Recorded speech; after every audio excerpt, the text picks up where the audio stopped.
to the Mortal Realms, Sigmarnalia Spectacular Podcast Ultra Crossover. Grab your hammer so we can clear a path through the chaos and forge our own narratives in the Age of Sigmar. Your allies through the Realm Gate this episode are Aaron, Chamberlain of Chapters, Paul, Constable of the Conspiracy Theories, Davey, Captain of Hetman of Hixes, Eric, Profiteer of Prose, from What the Hex, Phil, President of the Power Step, from Dogs of Warcry, Josh, Duke of Destiny Levels, and Paven, the Queen of Quads. How are you doing, gentlemen? Hey, we're doing pretty So good. great. I said, how are you doing, gentlemen? Yeah. All right. We are getting together for the first time, the 7 podcast hosts You might say the that Magnificent Seven. have brought you fantastic stories, led you through multiple games. You can't call your own stuff fantastic. And we have never been in a room podcasting together before. And the idea was brought up, and it was knocked down first. And then it was brought up again, and it was still knocked down. But then it was brought up again. And that third time, that energy, that spirit was there, and we all felt it. So that's why we're here tonight. Is this a Chumbawamba tribute band? It's because no one How does realized that one go again? You get knocked out. Oh, that's $1. And so welcome everybody here. Why don't we just go around the horn real quick and talk about kind of how the holiday has started off for you and how you feeling. We're going to start with our buddy Paul. Doing great. Got a lot of stuff going on. Excited to be here for the holiday Saturnalia Spectacular. Awesome. Yeah, no, it's been busy, but wonderful. Lots of good things ahead. Definitely looking forward to hanging out with all you folks. Thanks, Josh. Paven. Doing good. Yesterday I went to the Warhammer store and picked out my Christmas presents and delivered them to my wife. Was she thrilled? She checked off the list. Yeah. I'd like you to wrap these, please. How are you, Phil? with the good wrapping paper, please. Doing pretty good. We just finished recording some stuff for What the Hex and getting ready to get out of town for a while and probably not do any hobbying, unfortunately. Yeah, had to stack up the recording queue so we can stay on target, but it was good there. That was a smooth transition into Davey. Yeah, I will also be out of town, which means that I've been doing some research on if there's anyone in the St. Louis area that I can play some games with while I'm down there. Nice. So, yeah. Nice. How about you, Aaron? Same old, same old. Honestly, I forgot it was Christmas time. That's not true. Don't tell my family. No, doing just fine. Wish the winter would be over, quite frankly. I've had my fill. Yeah, no doubt. And this is Eric, back to me. Christmas is a fantastic time of year. Not traveling at all, so just hanging out. Hoping to get snowed in so I don't have to go to work as much. I'm hoping Looks bad. hoping to binge some Star Wars with my son now that he's of age. And presents are all right. I've got a few gifts from the Warhammer store that I'm looking to pick up as well. So I want to mention also before we get started that I believe, as this goes out on the Mortal Realms stream, that this will be episode 50 as marked. But I think what I was just trying to make an add up of all the episodes that we've put out between the Mortal Realms, What the Hex, and most recently Dogs of Warcry, and we're at about 88 or 89 episodes. And so I don't think at the beginning of this year we thought we'd be anywhere near that kind of output, but it's just been fun getting together, podcasting with all you guys, and putting out stuff that you can be proud of. Maybe nobody else is, but we can be. So we're going to kick off this episode with a recap. We're going to start with looking backwards, as you often do. It's tradition. And we're going to jump around a little bit. Name maybe a high point, a big point, a big reveal or event or something in Age of Sigmar, in our hobby, etc., that was exciting for you this year, that you felt was important for our community. Sure. I just wanted to say that in terms of Warcry, it's been a really interesting year. Obviously, it just came out this year, but I was talking to our local Warhammer store representative, Vint, and he'd mentioned, he'd heard through work colleagues, etc., that Warcry kind of outsold expectations from Games Workshop. So they were sold more than a year's worth of material in like a few months, and so they were pushing more Warcry stuff forward. So I think it's pretty exciting to hear that, and future support coming our way. So my high point was actually hitting up Wapaka earlier this year. Yeah, I was interested to see that in the notes. I'd never. No, actually, I had been before. That's not true. I went a couple of years back, but I'm unfortunately not going to be able to make this year, or that is the 2020 version, which is unfortunately going to be the last one. So I'm going to savor the memory of going earlier in 2019 to play some Underworlds, which I play so much of. But I did get to chat with Raj just for a hot second. We also got to play as well. I don't know that I'll ever get a chance to see that guy, but harkening back to the Warhammer Fantasy 7th edition, 8th edition days, I was listening to a lot of Point Hammered, and so he was sort of one of the sort of mainstays of my interaction with the community at large, listening to that podcast, and so getting a chance, even for just a few moments to chat with him, was a highlight of 2019, and I'm glad I got the opportunity to do so with these gentlemen over here. Yeah. I'd originally written down Adepticon because it was my first Adepticon experience. That was cool.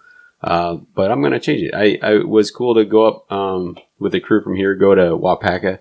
And although we were not there for the AOS tournament, it was cool to just sit down while we're sitting waiting for the Underworld stuff to start, just running into people again and again. Like it was kind of like this nonstop stream of people that now that I've been in Wisconsin long enough, I know some of the locals out of there. It was just good to see people and chat with them, Yeah. And, I remember hearing about that when I'd listen to the podcast like Point Hammered or Skull Bros Awesome and that sort of thing. And like they were just excited to. Playing games is almost Secondary. Yeah, secondary to the talking to people, and that's I had that experience there. Sure. So I'll be sad to see it go. Yeah, but to build off that, like it's not only the Point Hitter guys. You hear about sort of the Midwest community through those podcasts, and so you'd see all those names that like you'd hear them talk about when they'd go to like old Warhammer Fantasy tournaments, and I didn't talk to most of them, even though I should have. But to even see their armies, or just see the folks that like you hear about, like I know the types of armies you play or the way you paint and stuff. So that was cool to see as well.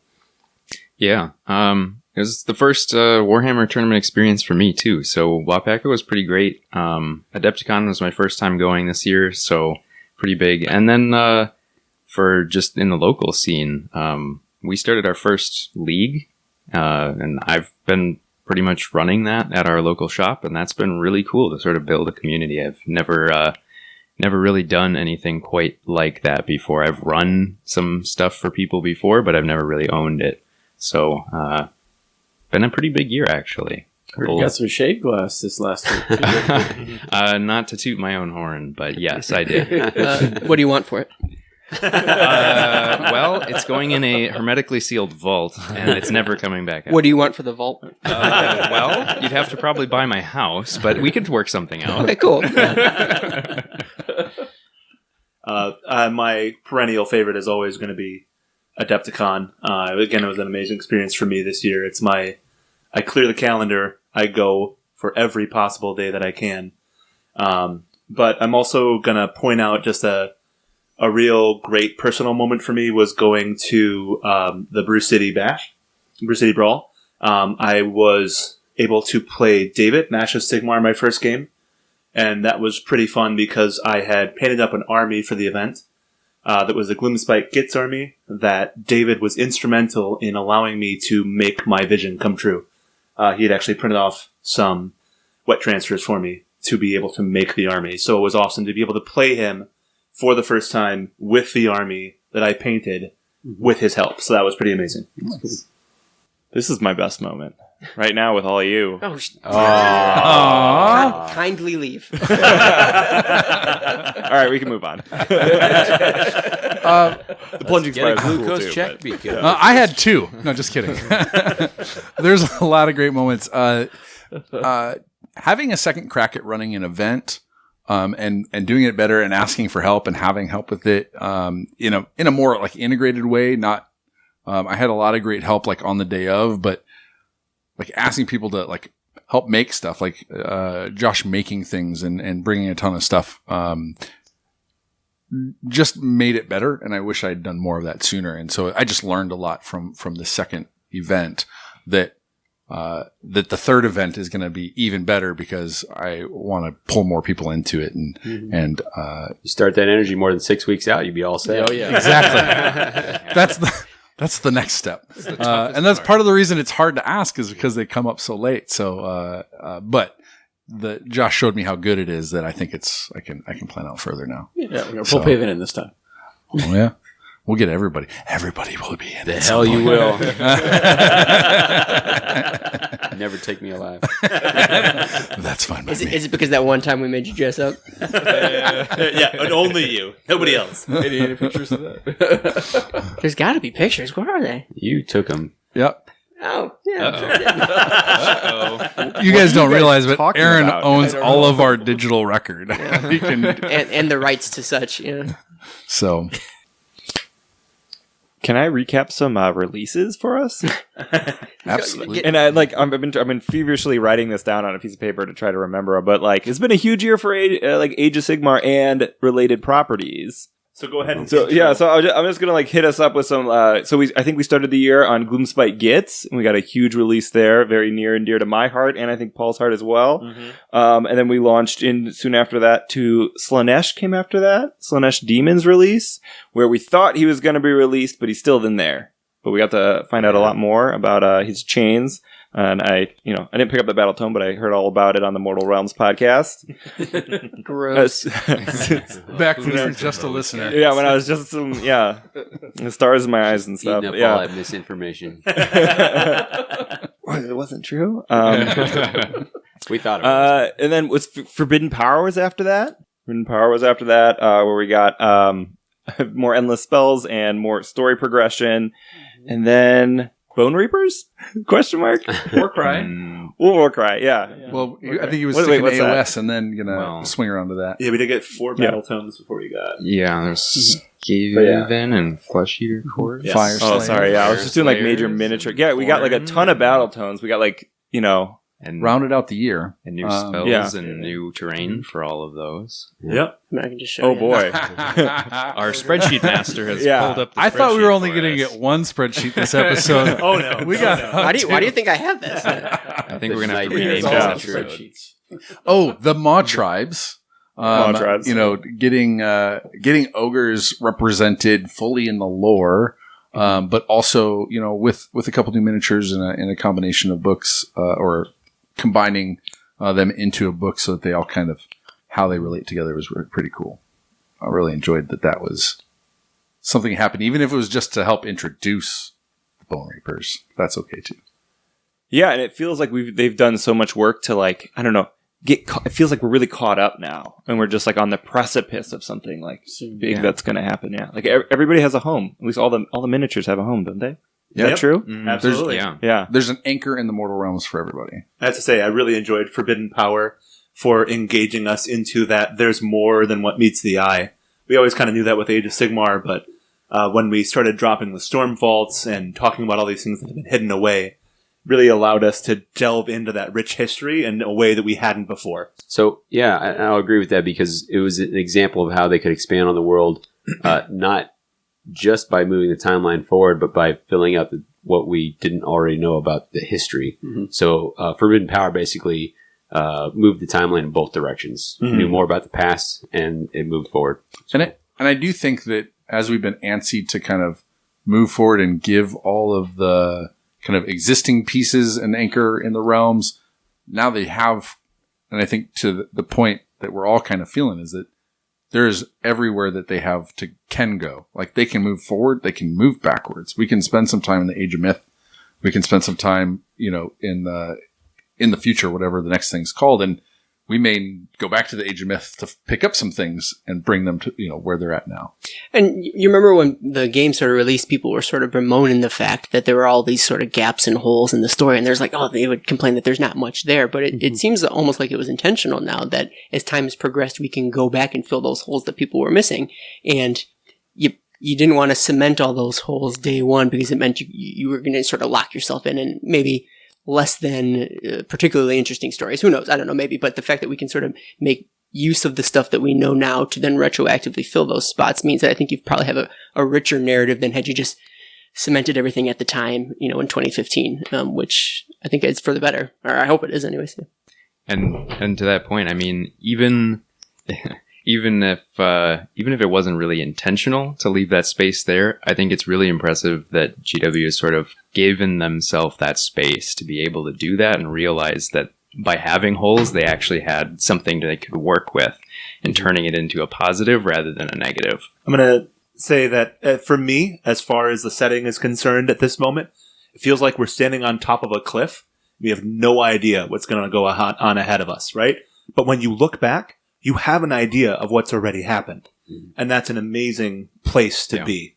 Yeah. Speaking of Phil's mention of how it's cool that they're finding ways to use the gaps that existed. Like one of the most appealing things about lore in this game has been when they have those narrative hooks, right? They're there. They haven't fully fleshed this out. It's there for you to build off of.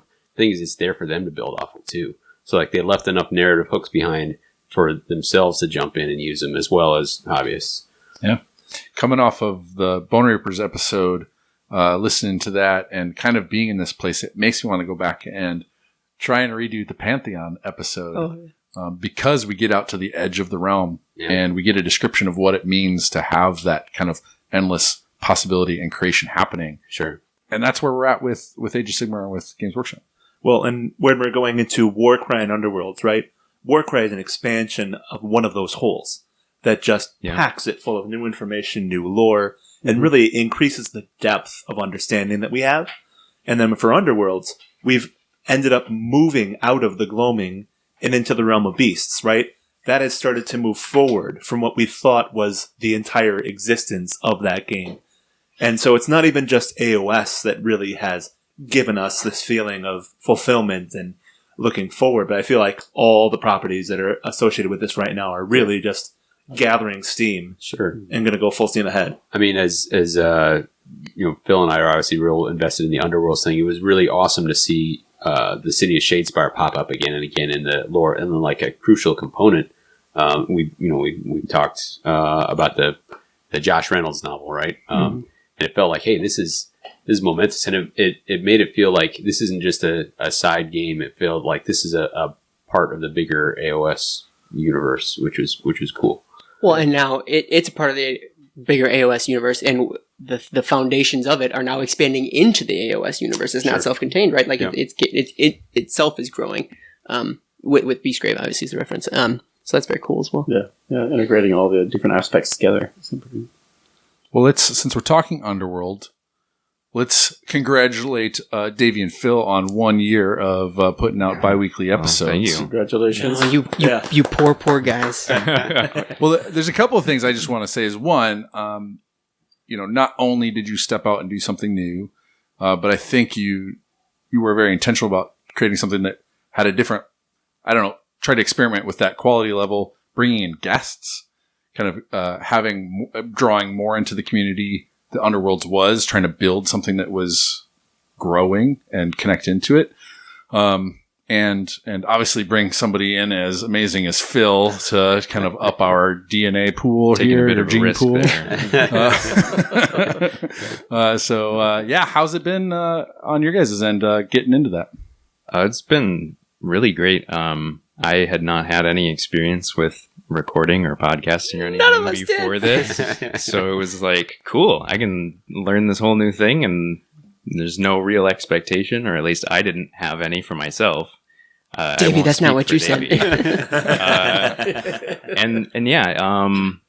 I know maybe there was some sort of podcasts before, but other than the Steel City Underworlds? No. Claim the City. Claim the City was sort of the dearly departed. The original. And they had sort of decided they were going to close down right around the time that Davey wanted to get started. So we had kind of a wide open field to just go at it. And it's been great to have the community be as receptive as they have, and for people to continue to build on that and keep adding. There's now like 6 or 7 Underworlds podcasts that you can listen to.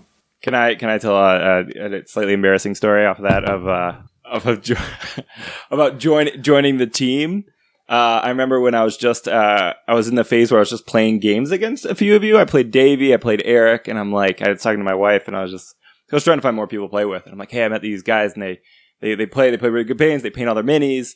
I'm really excited, and they're also on this podcast, and I'm like secretly trying to get on this podcast.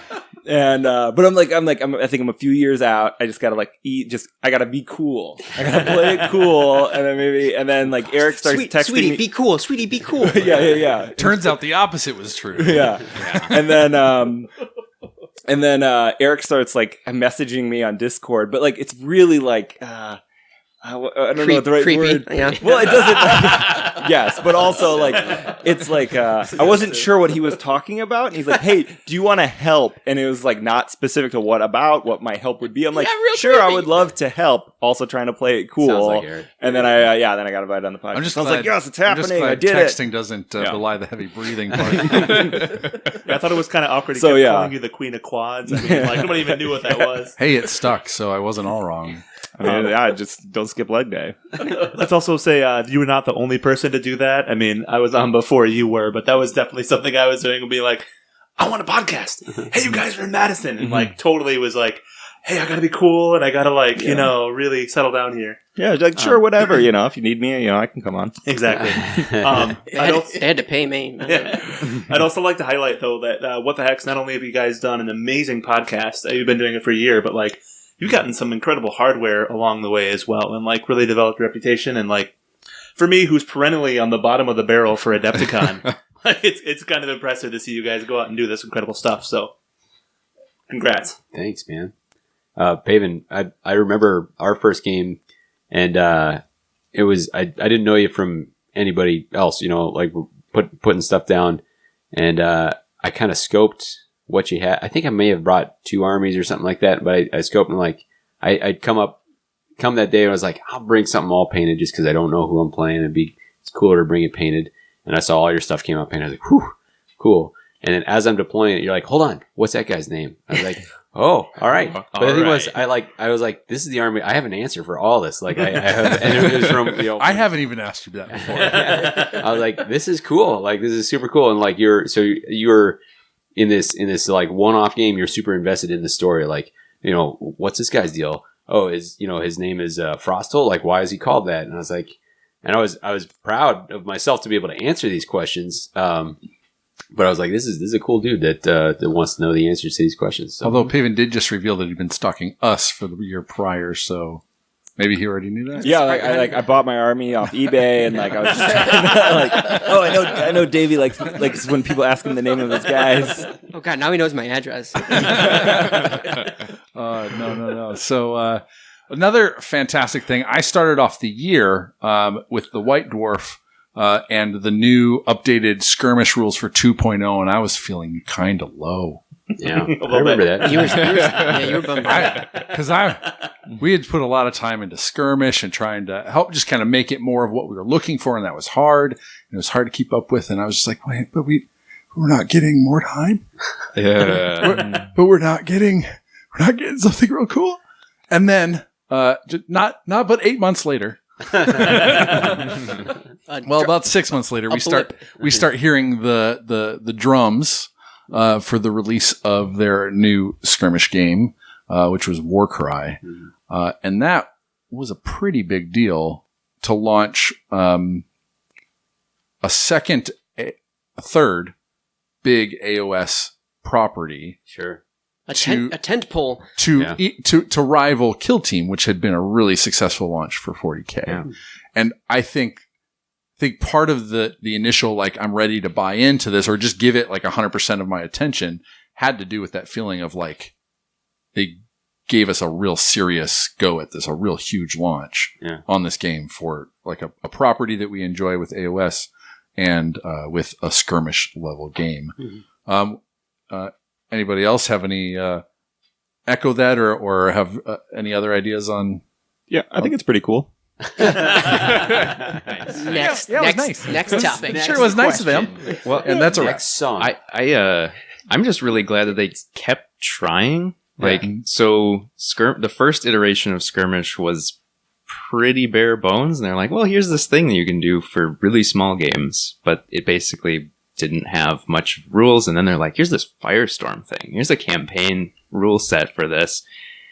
try that out. It's still supposed to be smaller, but it's not skirmish. Let's try something new. And then that didn't really work out. And they're like, well, here's updated skirmish rules. And then they're like, all right, I think we got it. Yeah. Try this Warcry thing. I know it's been a bit of a bumpy road, but I'm sure you're going to like this. And now everybody's like freaking out about it. Well, like Josh said, they sold, what did you say, a year's worth of stuff in a couple months? Yeah, like a month or two, yeah.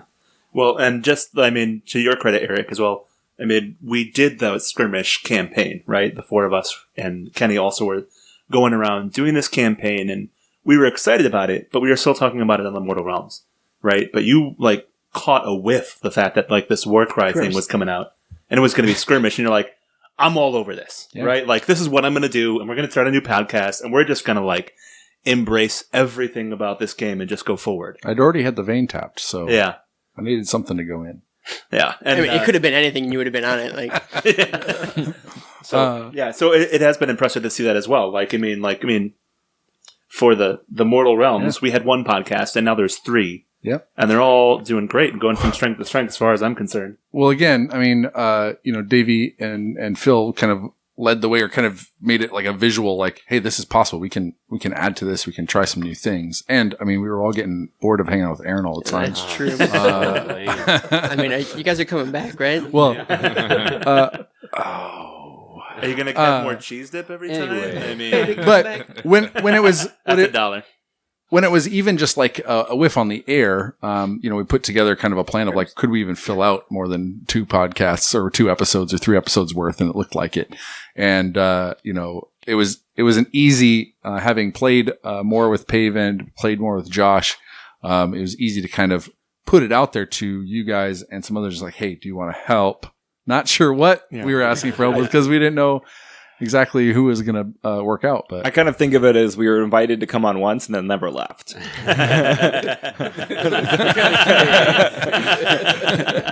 You're like, you allowed me to say my name. I'm here. to be fair, you haven't been asked to leave. Audibly. But I also say, I mean, while we've added some new faces, we haven't done this sort of episode. I mean, if anybody isn't clear, Aaron brings a ton of stability to the Mortal Realms story phase, making it so that a lot of us can jump in and out as our schedules allow, as the material is compelling or work steals us away. I'll do it by myself if I have to. Yeah, okay. And that's what we're counting on. Glad you said it and we didn't have to ask. But, yeah. So we've all done a lot of, well, at least I have done a lot of congratulating you guys on doing a great thing, right? Okay, congratulations. Great job, Paul. Nice job, Paul. I was going to say, so let's transition into like what really gave us the passion about this, right? Like the models that have come out of GW this year have just been absolutely jaw-dropping and stunning.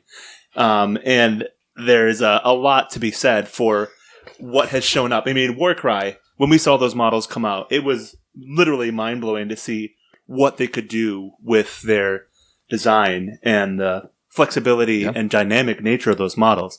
Same thing for Underworlds. Like, we're just seeing some absolutely incredible stuff come out. Mm-hmm. And it's amazing to me to have been in this hobby for like 20 years and to be able to sustain that level of passion, not because I'm like, oh, this is the best thing ever, but because it just keeps getting better, right? If I were still playing with the same old 5th edition Hunchback Chaos Warriors, I wouldn't have that passion to keep going, right? But that's what I started with. Yeah. But every year it gets better and better. And this year I feel like we just took 5 or 6 years of development and just threw it into a single year. And with the battle tomes, with the other games coming through, we literally have had 4 or 5 years of content slammed into 1 year. Mm-hmm. And that's been an amazing process. So, and for the last 5 years, it's felt like a ramping up to that. So, I mean, feels like we've had, 8 years of content in the last 5 years. Mm-hmm. So what's the ratio Paul, on that? No, I'm just kidding. You brought us here. What's your favorite mini from last year? I have a really hard time with that. Because there were not very many spiders released. There were no spiders released, really. I mean, there was dead ones in the back of those snufflers. Which is cool. It's definitely cool, but they're dead. So, I have a harder time with that. I don't know. It's just, there's been so many things. Nothing has grabbed me specifically. I really like the squigs. They've done a really good job with that, the Mango Squig in particular. But they haven't, like, glommed onto me. I mean, I have a whole army coming for me for Christmas, so let's not be completely showing off here. But there's just been a lot of everything coming out. If I had to pick one, I'd probably just say the Corvus Cabal box. Right, like there's been some just fantastic, fantastic. I did buy it first, so I get some. Yep. The Shadow Piercer in general is just, I mean, for somebody who's literally just taking a step forward, has so much emotion, so much presence, and just blew me away. Super solid choice. Yeah, definitely. My favorite model revealed, anyways, for the Mindstealer Sphinx. Just really dynamic faces. This sounds like it's going to have a lot of unique gameplay in the Slaves to Darkness as well as Warcry itself. But if I have to pick one that's out this year, it would probably be the Cypher Lord Thrallmaster. I think he's got a lot of character. He's got this hidden third arm behind his cloak that holding some bottles that you don't know unless you get up close and personal to the model. Does he really have a third arm? He does. He's the only one with the mutation. Yeah, that's crazy. It's pretty sweet. Wow. But it's that subtle hints of chaos influence. It's fun. Yeah. For my pick for best miniature 2019, I'm going to have to go with the Keeper of Secrets. Oh, that's a good one. I didn't know if I was, depending on how the order was going to go, if I was going to get that one. But it's one of the ones that got revealed, and it's just like, wow, they did a phenomenal job updating like a very old sculpt in that demon model, and bringing it into kind of their new standards of like detail and quality. Mm-hmm. And I think they also had they had a lot of things to think about when making that model, like being true to kind of the past and like being, and not, it has a lot of, that model, that range has a lot of fans and a lot of history, and you have to like kind of keep that in mind, but also update it. And there's a lot of ways to do it in a very, I think, a cringy or like kind of but probably an artistic direction that I wouldn't appreciate and I wouldn't like to go on like a lot of other companies do. But they were able to make it like both sensual and terrifying and uncomfortable, but didn't actually end up in like a weird sexist place, menacing, which I think was totally on the table. Like they did such a great job with it. Yeah. I have to say, like, being in the Adepticon reveal for when that model was revealed was just like, it was like the air was sucked out of the room when they showed that model. Then all of a sudden it was just like, everybody went crazy. That was such an amazing model. Yeah. And I wasn't at Adepticon, but I remember getting the video online, and funny story, like me and my buddy, we like send those things back and forth, like when things get revealed, like, oh, check this out on the messenger. And for that one, I actually accidentally sent it to my mom because I was like, and I'm like, sorry, mom. And that's why you were happy that it wasn't too cringy. Yeah. Right. What are you doing, son? She was like, I mean, she's an artist. She was like, oh, that was cool. Thanks, Mom. Topic for this week's therapy session. How would you, Phil? Man, there have been so many. I honestly don't remember which ones were all released this year, but read real fast as he scrolls through a spreadsheet. But no, I really enjoyed Catacross, even though I have no interest in that army. It was just like, wow, you can take what is kind of a static pose that you wouldn't necessarily think is like, because a lot of the new models are much more dynamic. And you're like, well, why are they making this very static model? But because of sort of the scene that it sets in the way they present him, it's like, wow, this guy just exudes this sort of ruthless, strategic mind. Well, let me build off that for mine, because I had that as kind of like a set in there. So Catacross, but then going back to Underworlds, because where we're coming from, Enric Ironhail is the minigun, the machine gunner from the dwarves. He's reloading. He's got a little pipe in, and then they got Ushkor is the beastman that came out with Beastgrave, one of the Ungors, and he's got a bunch of arrows in his teeth, and he's drawing a new arrow. It's these sort of like non-combat poses. So like all the staff, I mean, that's what got me about Catacross, was like, it breathes so much life. Like I've seen a lot of like, here's a guy charging, here's a guy swinging an axe, here's a guy leaping or whatever. And those are cool. Those are dynamic, but there's a level of life that's breathed into the Age of Sigmar world, when you have these figures that are doing things that are non-combatant, but that you can picture them doing. Like it brings the world to life more for me than almost anything else. So those figures, like the ones I mentioned, that are doing things that make them feel alive, like that's thumbs up all the way to this guy. Yeah, I have to say that building off of that, just the pensive stances, right? Like the ones that, I mean, they project an aura of superiority, just of, I don't even have to pay attention to the enemy right now. Like I can see what's going on. Because I feel like I stand like that all the time, but you don't notice. But you're not fighting against me. I mean, verbally you are, but like, I mean, he is though. That's again, you're just not getting it. And I think that's the step forward that we've seen in a lot of the miniatures this year, is we've seen a lot more of these pensive, brooding miniatures that don't have to be leaping forward. Yeah, you like know? a little more freedom to design it some different ways. Sure. What you got To crap all over that, actually, honestly, my favorite is the Keeper of Secrets too. But my second favorite, I think, is maybe the Wild Hunt range as a whole. I'm a historic Wood Elf player. From on back the in the historic register. On there, yeah, no, it's. I mean, look it up. My name's there, and to see it's great because it's a snapshot into what may come, or honestly, what may never come. It's a harkening back to that old Wood Elf range. It has ties of like the war dancers and I guess like the centaurs is its own thing. But it gives me hope for the direction that they can move forward with and how they can call back to the past and also move forward in a new direction. We see a lot of that with a lot of the other ranges as well. As they take an interesting component of maybe an older army, like your Daughters or your Fire Slayers, and re-envision it and expand that out and break it out into a much larger range, like the Night Haunt even. And so if they can do that with my Wood Elves and pull out a core component of it and make it into something new, which I think they did with the Wild Hunt, I'm excited to see where that goes. It gives me sort of that hope for the future. Yeah, and one of the other things they did was not only did they take those like 5th Ed war dancers and bring them roaring back into AOS, right? But they also took some of the unit choices. They used to have a Beastmaster entry in their army as well, and they brought that in with the lion that they have in that set as well. And the attention to detail, like the almost reverence for the source material that you can see coming through in these sculpts is a lot of fun. And the reason I say it dumps out Dave's answer in that, like, they're all movement, right? Like the whole range is almost all of them are really like very fluid, very motion like. And if you're going to harken back to that old war dancer, no war dancer sitting still, right? Sure. And so like he's going to be constantly. I mean, no complaints. I mean, the 2 feet off each other, like having the cool static poses, but having like they do motion. And I mean, that was, I think maybe the very first episode we did with Immortal Realms. I talked about how much I like the Blood Reavers because it's the first time we saw those, and I was like, they have so much movement. Like, it's amazing to me. And they've continued to do that. They've found a way to do that. And sometimes it's about breaking out of your ranks. Well, that's the thing is they've always, I think, not always, but they've been doing movement very well for a while now. So to your point, like to have them break back to the static can help.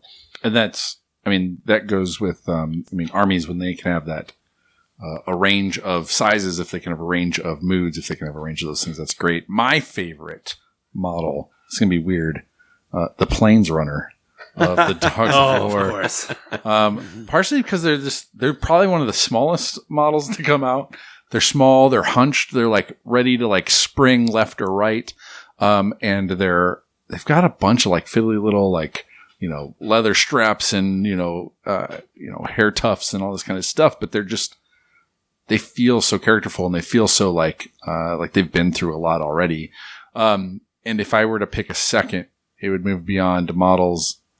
Being last means you get to take seconds before get to everyone change else. it. You always have to one up everybody, not you, Eric. No, this is my rule. If you're at a holiday potluck, you go last because you can get seconds at the same time. It's good. The terrain that's come out this year. Oh yeah, the terrain's not just starting with the Warcry starter set stuff with the graded windows and all that kind of stuff, but the storm vaults.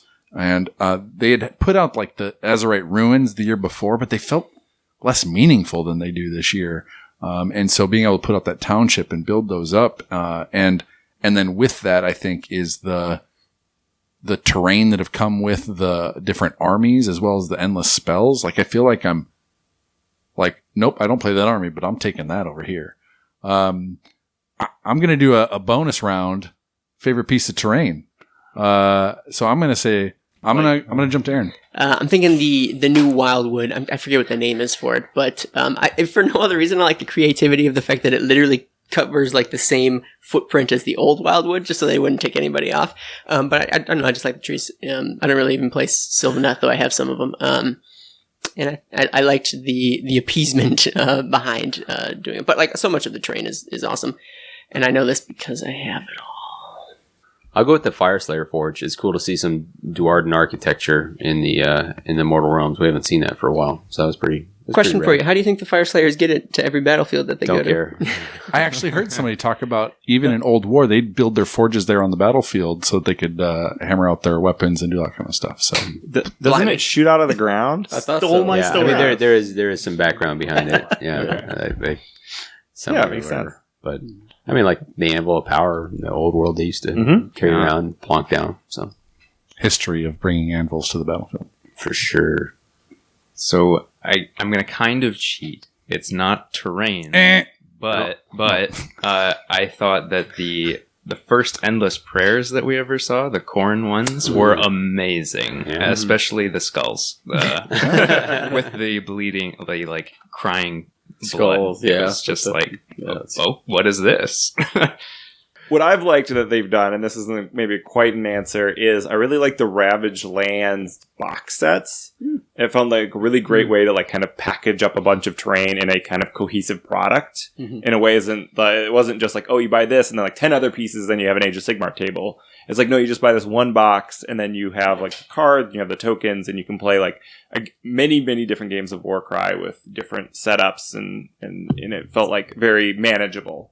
And that's kind of what I did. hadn't painted very much terrain, but I bought one of those boxes, painted up, and I feel like I have my own little World You of know. the Realms, yeah. Yeah, I can, people can come over to my house and I can show them true hospitality, which is fully painted Warcry Yeah, terrain. roll some dice. I think in terms of favorite terrain pieces, I really like the Stormbolt series. They kind of came out with several different formats, and then again, like the Shattered, the Realms box sets, which is easy for me to get into. But there's just so many different ways to add that and combine that, especially with the designers coming up with tips on how you can combine sets. Yeah. I think it's been really awesome for all of them. And you did some amazing work magnetizing yours, right? Yeah, So, well, I got some inspiration from some other people out there, but yeah, Actually, could I send you with my stuff, and could you just magnetize it? Yeah. definitely. I'll tell you what, you can take one piece. Don't tell me which. Just take one piece out of the set as like payment. Yeah, I saw how many sets you've got. I would have no idea. That's not you. I absolutely would know. I'm going to go with the Bell Tower from the Warcry starter set. That is just a great kit. Centerpiece, yeah. It's a beautiful centerpiece that really adds a ton of atmosphere and character to the set. And it's also just a great focal piece to be able to put miniatures on and have them interact with it. So, in particular, the stairs that you're able to slide the model's bases into to have them kind of climb, like, that was a brilliant design choice there. So that was fantastic. Mine, there's been a number. The one that I'm eager to get next is probably the Gnaw Holes, because it was this ability to kind of create these. It's this kit that has these rocky kind of outcrops and holes in the middle, and it has all this like ramshackled wood like over the top of it. But a long time ago, they had these craters that were a cool terrain piece or whatever they had. And I feel like these could be something like that. Like you can use them as craters. You can use then the scaffolding on top for something else or build some other platforms or whatnot. So that's the one I'm interested in next. And I thought it was so cool to bring the Skaven Gnaw Holes and their ability to get anywhere has always just been in our imaginations, and to have that on the table and be able to model that.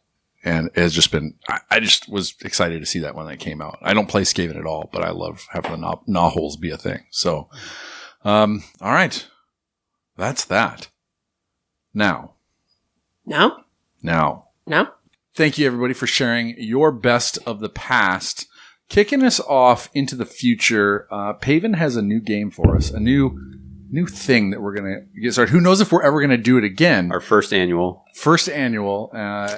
biannual. So I'm going to kick it off. Paven, First triannual. tell us what we're going to do next. Welcome to the 2020 Age of Sigmar narrative fantasy draft. Oh my god. Yeah. So we were talking a lot about like kind of how we feel like we're on the precipice of something big, and maybe the Age of Sigmar universe is pregnant with possibilities. Well, now it's time to like put your stake in the ground and see who can assemble the best narrative team for 2020 going into it. Okay, so the rules are it's going to be a simple draft system. We're going to do 3 rounds. We're going to draft the character that we think in the next calendar year is going to have the biggest impact on the narrative, on the Age of Sigmar narrative universe. So I've already pre-generated the pick order. And so with the first pick in the draft, Phil. I'm gonna go with Techless. All right, so that's You've the first pick, right? already First swiped pick. one. That Do you I like. require any? Yeah. Do you require any justification for these? No, picks? yeah. No, please give us some justification. Oh. Well, so I think we've sort of had rumblings of Hish being the next realm that's going to have something, and I'm pretty sure that we've heard that it's going to be elves. And Techless has already had one completely failed race of elves that he's created in the mortal realm, so why not two? Yeah. Listen to that venom. Yeah. This is my co-host. You guys hard. He's on your team now. And at the end of Forbidden Power, actually, he sort of he like stomps off, and he's pretty upset, like with Sigmar, and he's like, "Oh, well, I'm going to take care of, like matters into my own hands," sort of thing. So I think it's a safe pick. So you jerk for picking him.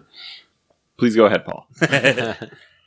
So I'm going to be a bit controversial here and see how this flies with the It's Empire. with the Well, second I'll be the pick. judge. right? Yeah. I don't want to go with Techless. I want to go with Techless's named Techless champion already picked. in the battle tome. So the unnamed special character who is going to be the champion of Techless. I'm going to go with him as the mover and shaker for next year. Let's pitch this to the judge. Yeah, what do you think? You don't know this person. You cannot draft them. So, all right. So then I would motion that Phil. Motion denied. Well, that Phil's pick includes Techless and the champion, right? Sure. Because otherwise, we're going to end up with possibly nobody getting anything. You're completely derailing this game, Paul. It only took 2 picks and we're done. Both of you will win. I'm going to go with Malarian. Pick 2. Why Malarian? Because he's crazy. He had a lot of agency in the old world, and I don't think he's lost that in AOS. And Shadow Demons. Jazz hands. I want to hear Paven's pick. Oh, I gotta go to my spreadsheet. Oh man, Oh, my man. sheet to win. My 21 character deep. Oh, do you spreadsheet. want me to pull it up for you? With my third pick, I'm going with the Prince, the Dark Prince, God, Yeah. chained up himself. so terrible going 7. You know, the rumors of his demise were greatly exaggerated. Slanesh. Mm-hmm. And I'm gonna. I think we're all kind of betting on a similar strategy here. That we're going to get a big Hish, Slanesh breaking out of the change. The elves are going to come out of the gates. I think Slanesh is going to have a big year this year. You guys are so smart. SMRT. So smart guy. You got to flip the script on them. You got to flip the script. Oh, yeah, watch this. I'm excited. In 4 more picks. We need more buzzwords. More buzzwords. All right, so if it's my pick, I have no doubt that that's going to happen. But I think you guys maybe named the movers and the shakers in that realm. I think I'm going to go with Catacross in that we know that he's already knocking on Arcan's doorstep in the 8 points. And so I don't know what's going to come of that. I hope it's if they're going to continue the storyline from one leads into the other. I would like to think that then Catacross is going to have this major part to reveal the next part of what the story is going to be. So that's where my expectation leads. Yeah, and I think based on those similar lines, I'm going to have to pick Archeon, the Ever-Chosen. New Slaves to Darkness book out. Catacross coming to the 8 points. Warcry, lots of interesting, expanding war bands. He's going to have some a big impact this next year, I think. It's going to have some big plays. Big plays. Vandus Hammerhand. Oh my God! What? This is the worst game ever. Bad pick. He was at the gates of Azir. He was up against Archeon, and now that most of the major players are out and stomping around, I think it's time for Vandus to come out and actually hit this time. So whether he hits Catacross, whether he hits Archeon, maybe he's coming out bigger and stronger. That could mean new model, but it just could just mean story. All right. All right, Davey, you got the 7th and the 8th pick in our draft. The Who most you got? important picks of the draft. So Turn this around. yeah, this is dire. It is not great. Let's see. Got a good suggestion for you, but I can't tell you. Yeah. You have 2 more picks. There's got to be a worse team. I am going to go. This is going to be embarrassing because I have to remember his exact name. 100%. Yeah, you have to know their name. Well, it says the guy who's looking at a spreadsheet over there. With pre-generated choices. You could have come with a spreadsheet. I'll go with the Steel Soul. Ooh. Gardas. Oh, wow. Yeah. All right. Bad pick. Who is he? Who is he? There's like 8 gods left. Well, so Sorry, he's got a lot of books. Gardas Steel Soul. He is. We know that Josh Reynolds is working on another book in the Steel Souls Hallowed Knights series. Hallowed Knights. Yep. Sorry. And we still don't have a Lord Commander. No one has been picked for any of those of any of the Storm hosts. And if you're looking at 2, so my pick was going to be Vandus Hammerhand. He was cruelly snatched away from me. And also from the Mortal Realms via Archaon's hand. Thank you.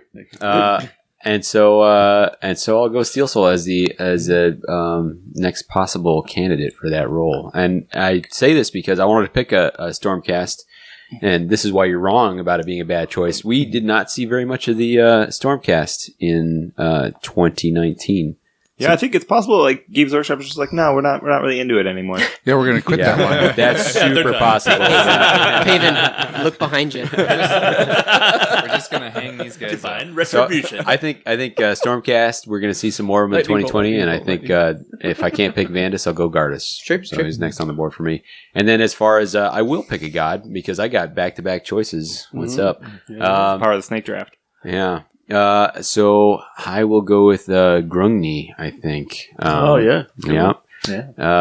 I think I'd be interested to see if he has. I know that the Overlords, Caradhran Overlords, have by and large pursued science over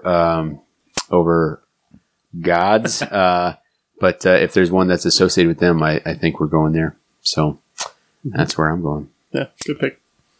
Well, Eric, back to you. now that I've got my second pick, we're coming hard with Gotrek Gurnison. Avatar of Grimnir. He's got 2 books in, and I think they're going to just keep running with this guy, and I think he's going to have an important place in the stories, whether he comes up against one of these gods or Catacross or something like that and knock somebody's head off. So one of these books, we're going to see him hit somebody hard. And Eric, who is Gotrek? Gotrek for the uninitiated is one of only maybe one non-god from the 8th edition Old World to come into the Mortal Realms, looking for his friend Felix, and he's gotten 2 books in this last quarter. Fair. Awesome. Great. Good I pick. want to hear Josh's pick. I'm going to go with Gordrak. That was going to be my dark horse. Hey, You know, can you we- do the G-rated version? Lots Cut it of off. good short stories about him collecting, God Beast Skull to battering ram against, some very, with the intent to go fight Sigmar himself, but going to go take on Excelsis. So it should be pretty interesting to see what happens next.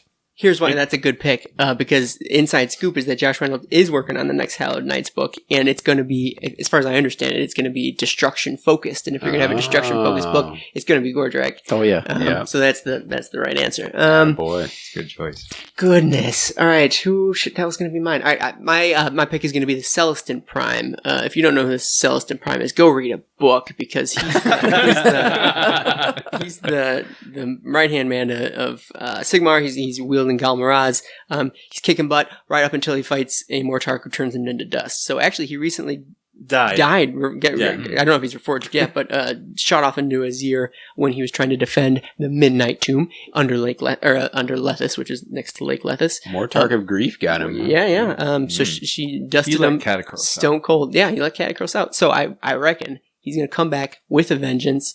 And I think he's got a grudge, not unlike a dwarven grudge, and he's here to collect. What if he doesn't remember anything? Well, someone will probably tell him. I think there were other people there. So I reckon he's going to come back better and stronger than ever. All right, there's so many good picks left. Is that a shot at our picks? I'm just spoiled for choice here, but I'm gonna stick to my list here, and I'm gonna stick to my strategy, and I'm gonna go with Tyrion. Mm-hmm. Tyrion, Dang. part of the twin elven deities I just that hate him supposedly so much. rely in, that live in Hish. And he was, he comes from the old world, but he was reincarnated as a god of light. And I think he's going to actually have a bigger place to play than Teclis. Whoa. Because I think Teclis got a shot. And he took it with the Idoneth Deepkin. And I think Took it he's in got the end times. Took it in. You're like, It's man, never stopped him before.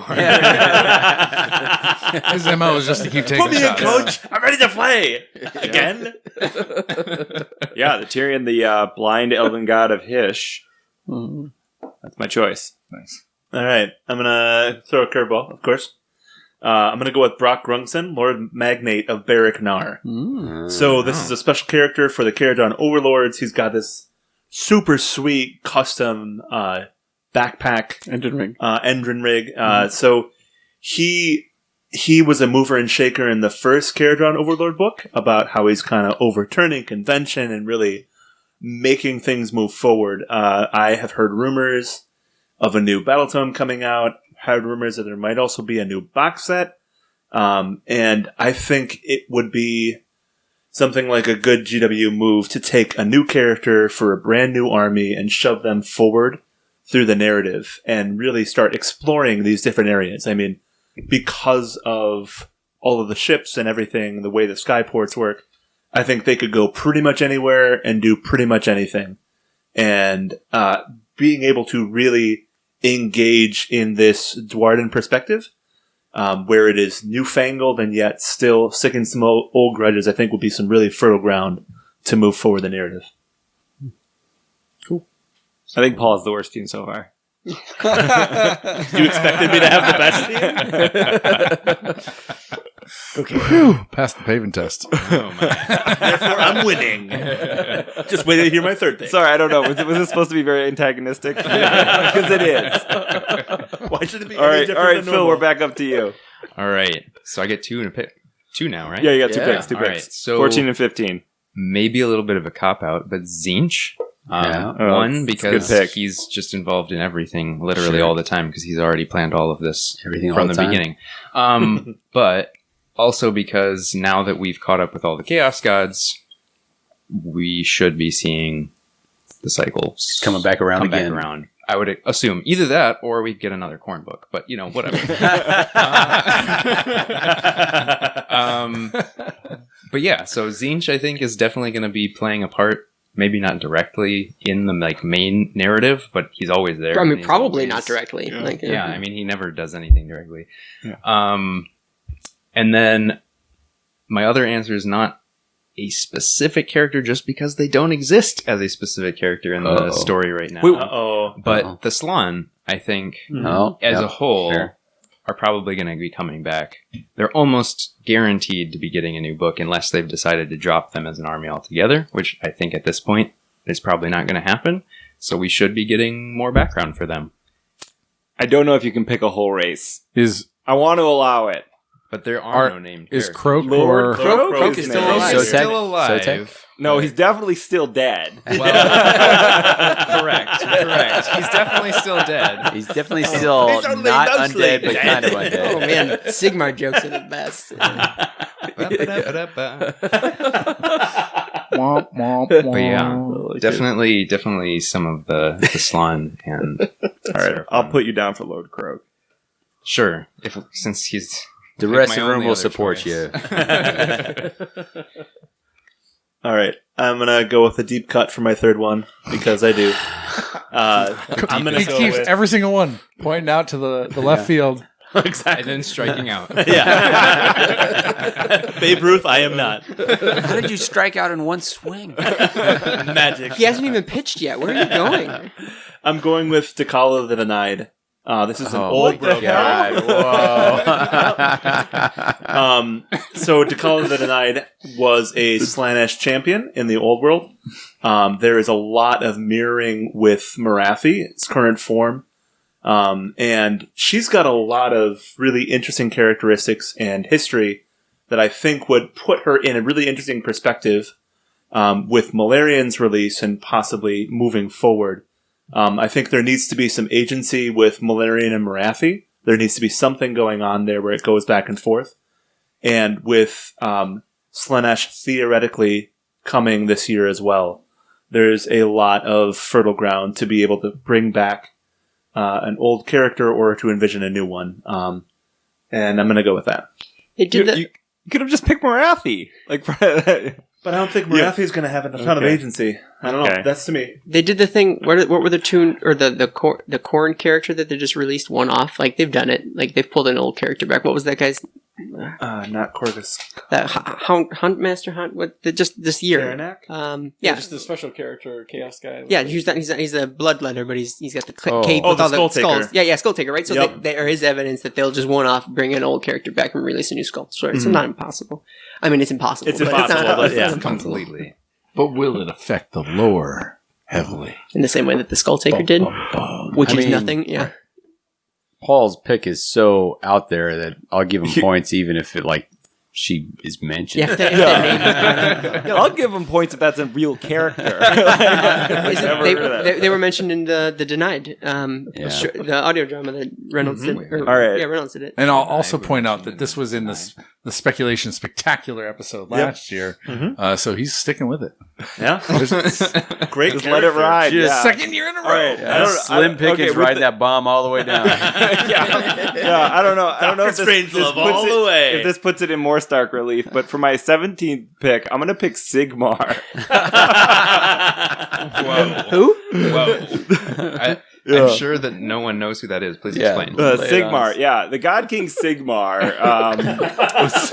I don't know, man. Yeah, he's a pretty big dude. He's on the box, all the boxes. Yeah, and I think he's gonna do some stuff. Probably open up a storm host or a chamber again. But it's a big deal when he does. Yeah, I think Sigmar is gonna have a big impact in the game Warhammer Age of Sigmar. So here's the thing. Paven got his number 1, 2, and 3 pick this whole thing, no matter if he did the snake. So that either snake means fest. he knows something we don't, or his also is like the second worst grouping because nobody else picked him. Wait, what? Because you had a free reign of all your top picks. Nobody else liked I don't know if that. No, I had Gordrak. Oh, okay. You got Gordrak, pushed. Yeah, that was a good. All One. right. That was a good one. Aaron. We'll talk about who had the best and worst teams at the end, I guess. So for my third, the second No worst one of teams. those. since I am sort of miffed about not getting Gordrak, I think I'll do Gorka Morka as my second pick. Because I mean he's been out. He seems like he's been out of the game a little bit. He doesn't get brought up all that much. Even with the Gloomspite release. I guess I haven't read the Orc Battle Tome yet, so I wonder how he plays in there. But at least from the lore perspective or the greater story at large. I'm sorry, he's the god of beasts of the realm of beasts. Two gods joined into one, Gork and Mork. So I think he's due. Like it's only a matter of time, and I think they do a fairly good job of spreading out the different Grand Alliance interactions over the course of the year. So if you're going to get a destruction component at all, you're going to get Gorka Morka. Well, I have to say he's probably one of the gods that we're missing half of, right? We have brutal but cunning. We've had that for forever, but we're really not seeing cunning but brutal. Gloomspite? I don't think that the Gloomspite worship the moon, right? I don't know how you And they draw a worship the distinction spider between god. those two things. Yeah, I thought the joke was that they're the same. They are. Oh no, they're not the same at all. Oh, One pushes you 3 hexes and one... Josh, what do you got for us? I'm gonna throw one out in the left field too. I'm gonna go with Kurnos. We've seen the Kurnothi. Damn it! What is going on? Worst game in the world. And I think with the Beastgrave and the I'm Kurnothi, no way. that Kurnos finally with the the Kurnos Hunters and everything else. Maybe we'll get to see some action from Kurnos. You're dead to me, Josh. Well, just don't go last. I can tell you what I was gonna do. when I picked you for last, that was a big mistake, Davey. Yeah. Oh no. All right. I can tell you what I was. I want to bring us back to a little known god of death or undeath, and that's Nagash. Yeah. I don't think we're done What a with him yet. steal! What a steal! Yeah. Can we Nagash just note at the 20? concession I that thought I was going to make it to the gash. Because we've had big 2 years with Nagash, with Soul Wars and Forbidden Power with the Necroquake and what it's done. Like it's had a huge impact, but I feel like lore. I think there's more to give here, in that as he's amped up and wants more. This War on Souls feels like it's his court that we're playing in. Nagash is definitely MVP Warhammer Age of Sigmar Fantasy Draft 2018. And 19. He could. Yeah, I think he's got more in the tank. But I think He's not over the hill. He's not. Those knees got to still feel you years left. Hey, he still got best rebounds because all souls go back to him. Totally lost in these sports analogies. All right, Davey, final pick of the draft. Bring us home. Yeah, if I was playing to the audience of one that is PJ Shard, I would say Zuasin. Last seen at the end of the Shadespire, the Shattered City. I almost picked that. Did you? All right. There's no way in hell. Yeah, but I'm not because so apparently it was an audience of two. Podcast. I knew I feel like the. All right. There's lots of laughter. He never gives his opinion that strongly. Or that adverse. I picked the call out. He's just like, whatever. Aaron's never the adversary. I feel like value on the 21st pick. I've got to go Alariel, and that's my attempt to trump Kurnoth because I would have. That was my cool sneaky. Look at me, I'm so smart. I picked it Kurnoth with the 21st pick. Nobody else could have thought of this except for Josh. You son of a. And so yeah, that's where I'm locking it in. What is it? All right. All right. Who had the best team? I think I had the best team for sure. I'm stacked For sure. Yeah. So I think Josh had a good team until he picked Kurnos. let's because you don't know yet. what if we do it this way? If things play towards Phil's got a good team too. I got two gods. the elf space, the elves finally revealing themselves. I mean, Malarian is a good pick. I agree. Phil, Valerian's coming out too. Paul, and push it Paven off the fit next more in year that space. after. Am I right? Yeah. Yes. I'm like all Yeah. in on the things happening in the gloaming Yeah. strategy. I was trying to be, but you guys were a bunch of jerks. Well, and hard. I think if things go more towards Archeon and maybe all points or 8 points space with maybe Warcry hints at that, maybe the new release of the Slaves to Darkness. If we hold off another year until the elves, then I think Josh, Eric, and Davey have the most. Aaron's, I think, is the worst. No, if they if they go off into fan fiction, then Paul's got it. Yeah. Oh yeah. If they just open Black Library up to submit your own story, he'll win because he'll submit all the stories. Right. All right. I think it's also worth talking about notable players that were left on the bench, including two Chaos Gods, both Khorne and Nurgle, I guess.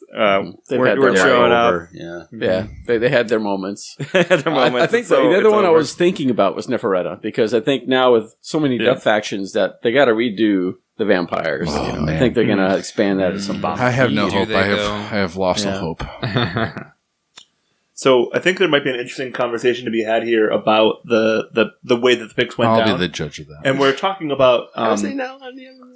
we're talking about how if the elves go forward, so maybe we could just do a little bit of a recap into why we think the narrative is heading in that direction and what like hints that have been dropped down to make us think that, right? Like for the Catacross, real simple thing is it's been talked about how he's going to the 8 points, right? Did you call He's my pick simple? sending through one of his legions obvious. to the 8 points. And Archaon just got his book released, so it seems like a timely thing where you have a brand new army and an older army rejuvenated to be able to send that narrative forward. The counter to that is that it seems like the narrative push is in the spring. Mm-hmm. We release that new That's fair. set, right? Whether not necessarily a starter set, but like they did the Forbidden Power this year with new terrain pieces or whatever.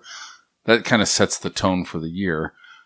So I guess to your point of explaining, Paven, what caused you to kind of pick down that line? What do you think do you think that's all coming this spring? Yeah, it seems like we've been getting like head fakes in that direction for a long time, and I think it's just it feels like this is going to be the year. Like kind of these light elves that they've been kind of talking about. Well, just the Adepticon announcement is, keep it hish. Yeah. Light elves are coming. We know that. Oh, I forgot all about that. Yeah. No, they're coming. Yeah. And it seems like they have so many narrative hooks and ties to Slaanesh that it seemed like it would make sense for those two events to happen at the same Literally time. Exactly. hooks and ties to the Exactly. Chains. Some might call them chains, yeah. I think there's one more really important kind of like battle line that's being drawn, and that's heavily hinted at, and that's the one we've talked about with Gordrak marching on Excelsis. That's been brought up more than once. It seems like a ripe space to revisit, and I think that's another good strategy that was explored during our draft. And I think that's one that's come up in multiple battle tomes. It seems like they're really implying heavily here, and it'd be surprising if we didn't go there. Yeah, Goonspike gets, and then Gordrak, the big destruction push going forward. It seems like. I think the piece that hit me the hardest, besides the meta hints, is the breaking of the penumbral engines and that whole discourse around what those were. A gift from Teclis, broken by Grungni, used bastardized by Sigmar, Improved by Grungni, and whatever.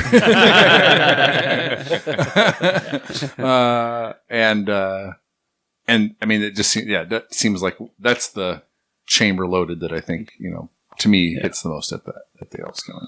I'm actually a big Teclis fan. I don't know if I wanted to. Ooh, let's have this It has to conversation. be one, right? Wow. It has to be one in every podcast. Well, and so much of Soul Wars and Forbidden Power was based off of this. I mean, history's old now at this point, but the fracturing of Nagash and Sigmar's relationship, and now at the end of Forbidden Power, we see that fracturing of the Teclis and shows Sigmar the relationship. struggles. So, I mean, the story is repeating itself in just sort of a different way.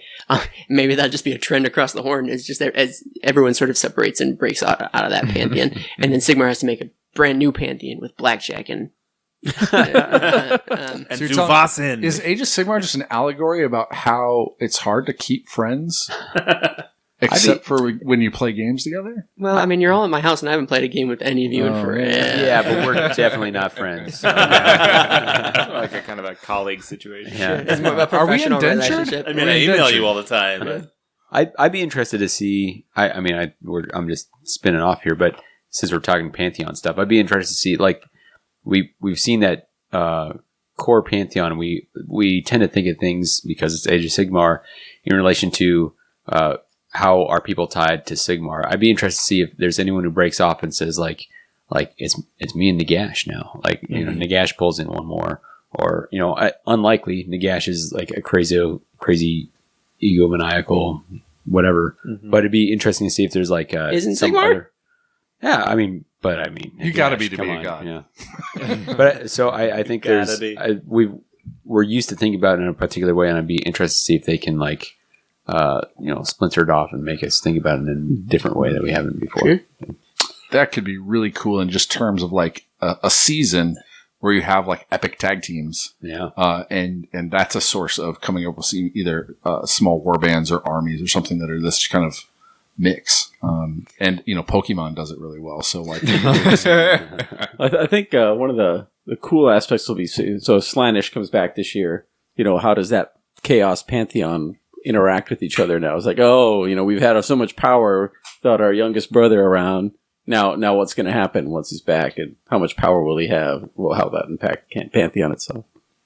so, Paven, I think you've convinced me that Gordrak is going to be the mover and shaker going forward. Yeah, thank you. That narrative hook not of by his moving pick. moving into Excelsis, I think it nails down a couple of things. I know I kind of said it offhandedly with Gorka Morka, but I think we are getting another destruction race, right? I think there's fertile ground there for that to be laid. I do think that Gorka Morka is going to go to Excelsis, and we're going to see that happen this year.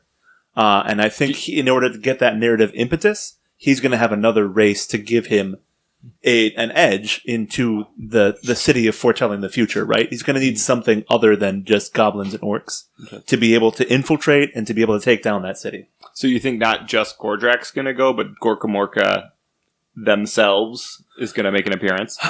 That'd be kind of hard. But I mean, if you have destruction going in and eating shards of prophecy, that's definitely a potential for something like that to go on, right? Sure. If you Or combine Mort comes forward. you combine mushrooms and potions and actual pieces of prophecy together, that'd be a really interesting manifestation, especially with that jagged shard of the old world sitting in the middle of the harbor. Do we get weird boys? I mean, we already have those in 40K. I thought we were being weird this whole what I'm I time. thought we're the weird boys.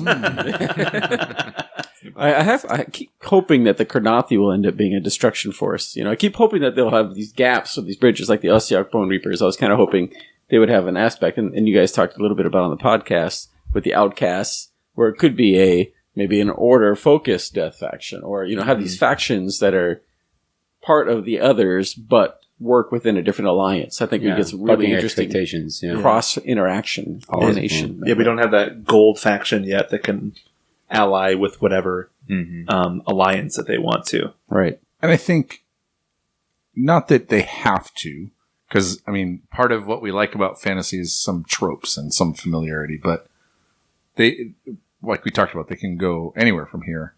There isn't as much kind of backwards fan service or like fitting what people know about the current races to deal with moving forward.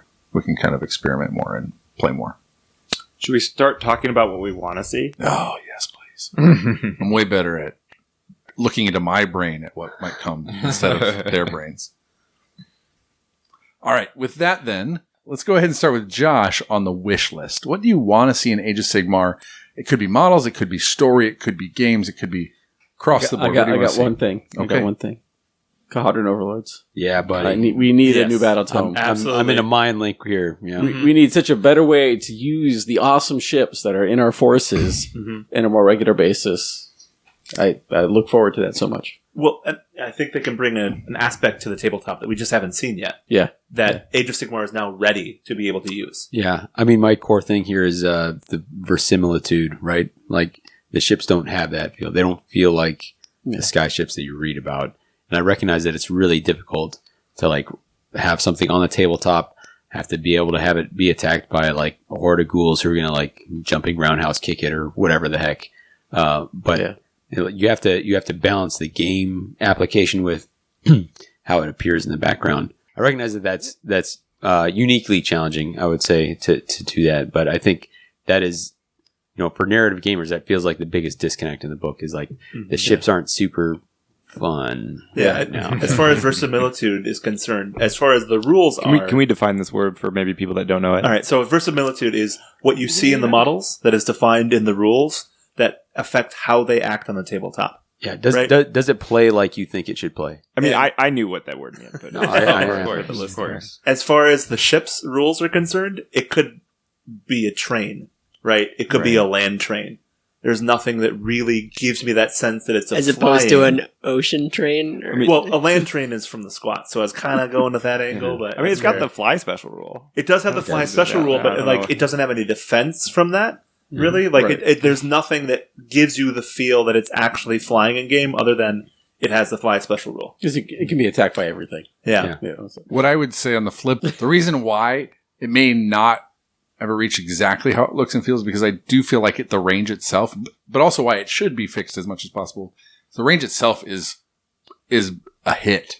Beautiful. Like, everybody loves this range. They love what it makes your imagination go to. The idea of an upper atmosphere of Age of Sigmar, playing in the clouds, etc. And I just don't see as many other armies built and painted and converted as I do this set of models. And I think it definitely. Show I my think hands. they were How just many? How too many? conservative in the vehicle transport rules because it was novel to the setting. So hopefully they'll just work for it. Yeah, I guess I got two things to say. One, I want to jump on the love for the faction because it was the first one that came out for Age of Sigmar that really made me like, whoa, like there are no rules. Like we're really like exploring new space, and that was like super like dope to like feel that way. And the second is like I hope they stay nerfed until the ground because I played a Firestorm campaign where Josh just blew me like leaf blowered me off the table like every game. we played a 3-on-1 game at the end of the campaign just so Josh could take a loss, and he almost won still. So that's show of hands, how many KO armies are in the room right now? I mean, that's 4 out of 7. That's pretty good. Mm. How many how many people here get beat by Josh on a regular basis? Raise your hand. Can't lose to Josh if you don't play him. Yeah, there we go. 10 out of 10 would recommend. I killed his leader, Necromunda. I still think having a KO race would be great. Have it. Oh, sure. Kind of fleet race where you can, so I think one of the Las Vegas Open or something did something like that. Yeah. I think there's room to expand. There isn't a regatta, sky regatta. Ooh. Yeah, exactly. Attack each other, flying beasts interacting. And just imagine if we get more models. Oh my! All right. Next wish list, Paven. You got something you want to see? something that I would really like to see that we didn't really get to see this last year, was like some sort of global participatory campaign. Sure, like I really good loved Malign Portents, and I love the way that Games Workshop is kind of treating these global campaigns. They're like iterating on them, trying new stuff, and I really want to see that kind of community involvement opportunity to kind of shape the narrative, maybe not in a straight up or down like order wins chaos wins kind of way, but like in a like strange choice, we don't know where this is going. Like it's really cool to see like those campaigns happen and then having like meaningful impact. Like all of the cities in that were part of the Season of War campaign are now like in a different rule book, and they all have rules, and they're all like, you know, controlled by the faction that won that campaign. And then like a lot of the Malign Portents beats are like, you know, get brought up again and again, like Lunagast, which was this secret moon that I don't know, did we free it? Did we pray to it? I don't know what actually happened to Malign Portents, but it was introduced there. Sure. And now it shows up again in the end. I think the bad moon took a bite out of it once. It's actually showing up in the 8 points now as part of like the new Warcry Tome of Champions. Like you can like go on a moon quest. Mm-hmm. And I really want to see more of that. That'd be really cool. I think it was cool that they started that, and I would echo that. And now that we have more league play here in our local area, I think we have better chance of even taking advantage of that, and as a community playing through that more. I almost played no games in both of those campaigns, but I really enjoyed watching them happen. Bill. I just, on a very selfish note, I really want the Seraphon to get some new stuff, because I want to be able to play them again and not feel like I'm having to trudge out stuff that's from, like, I don't know, 15 years ago. So I really like to see them. And from a narrative standpoint, they're such fertile ground because there's almost nothing. Their original book was almost intentionally bare because I'm not entirely sure why, but I'm not sure if they knew exactly what they wanted to do with them that's yet. Exactly it. I think it was so early on in Age of Sigmar, they weren't ready to first commit. battle tome, right? We need something. This is something, right? Yeah. Here's the thing: it brings these models into this universe, but it doesn't really explain why they're there or what they're doing. So they can really start over from the ground up, and I think the concept that they can actually move between the realms in their temples rather than having to use like realm gates and things, but they can actually just leave a realm and go fly away to somewhere else, leaves some really interesting opportunities that would not exist elsewhere. Yeah. Phil Kelly just mentioned today on Twitter that the starships can fly through the void for the Slann. So like that was literally mentioned today, that this is the way they move between. Sure. Etheric void. It's got a term. And I think, too, since they're such a star-focused order faction, they play as a counter as chaos in so many of the books in the lore. And with Chaos Rising, with the Slaves to Darkness, I think it's a great time to bring them in. Yeah. I mean, and you think of the incredible things they could do with the miniatures. Yeah. Right, at this point. So. Yeah, lots of resin to get rid of. Davey, wish list. Yeah, for me, it would be the missing half of the Slaanesh book. That was as amazing as I thought the Keeper's Secrets was. I think the Fiends are incredible. I thought they did some really awesome stuff with like the Harpist and all that sort of thing.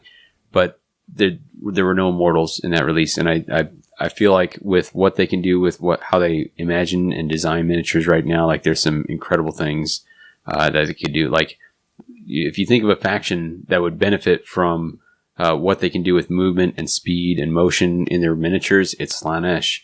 And so I can't wait to see what they do with that. And I feel like that's got to be there, like the mortal followers of Slaanesh. I think it was just a timing thing, as my guess is that we haven't done something with Slaanesh in a super long time. We got to get something out there. We're not quite ready to like really crack this, huge plot point open. And so I think they're going to return there. I hope they're going to return there. And I would be super excited to see that. Sure. Yeah. Do you think they'll return this year? I know it's a wish list, but like given so hot on the heels of the Slaanesh Battletome. This is what he thinks is going to happen. It's what he wants to happen. Okay, fair enough. Yeah. I just want you to be realistic. Don't make him justify his desires. Slaanesh is coming, so I think they would have to bring an army with it. And I think the Mortals are the perfect fit for that. Yeah, the Seekers, everybody else would be perfect for that. Sure. My answer was initially pretty similar to Paven's answer in terms of just looking for them to have more like a campaign, bigger picture event type thing this summer.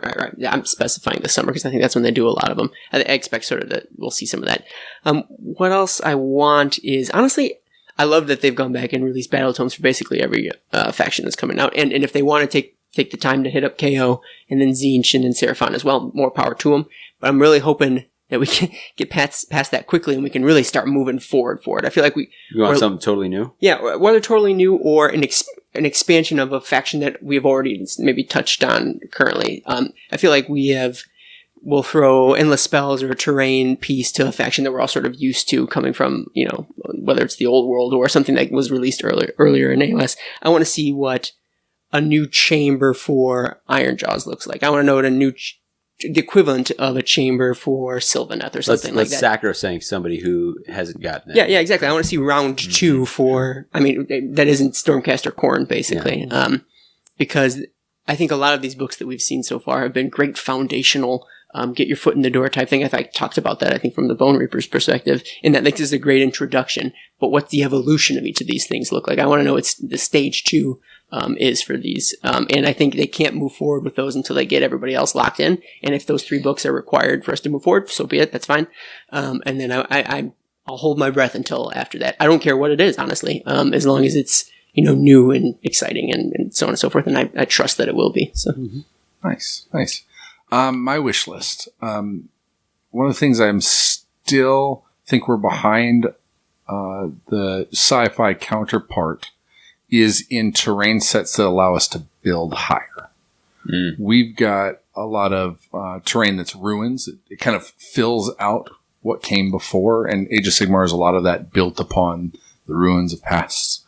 But with the cities, with this age of rebuilding, I would love to see an Azerite or Free People's terrain set that allows you to just scale big.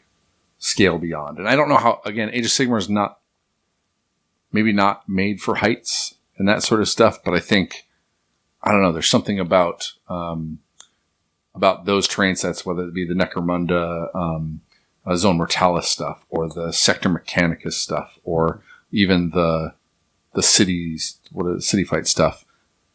It just allows you to treat it more like Legos, like attach this in this way and make it unique. We don't quite have that equivalent yet in Age of Sigmar. We've got pieces of it. We've got the hints at what it could be, but give me something to build higher. Well, if Age of Sigmar is built for it, Warcry definitely is, right? So, you've got that's squarely within that wheelhouse. Yeah. Maybe an expansion of Siege. That'd be a good way to have some vertical Age of Sigmar games with Siege elements, expanding that rule set a little bit more. Yeah. So that's what I got. Paul. I want a brand new faction. I want a new KO, right? I want something that we had no inkling that it even existed.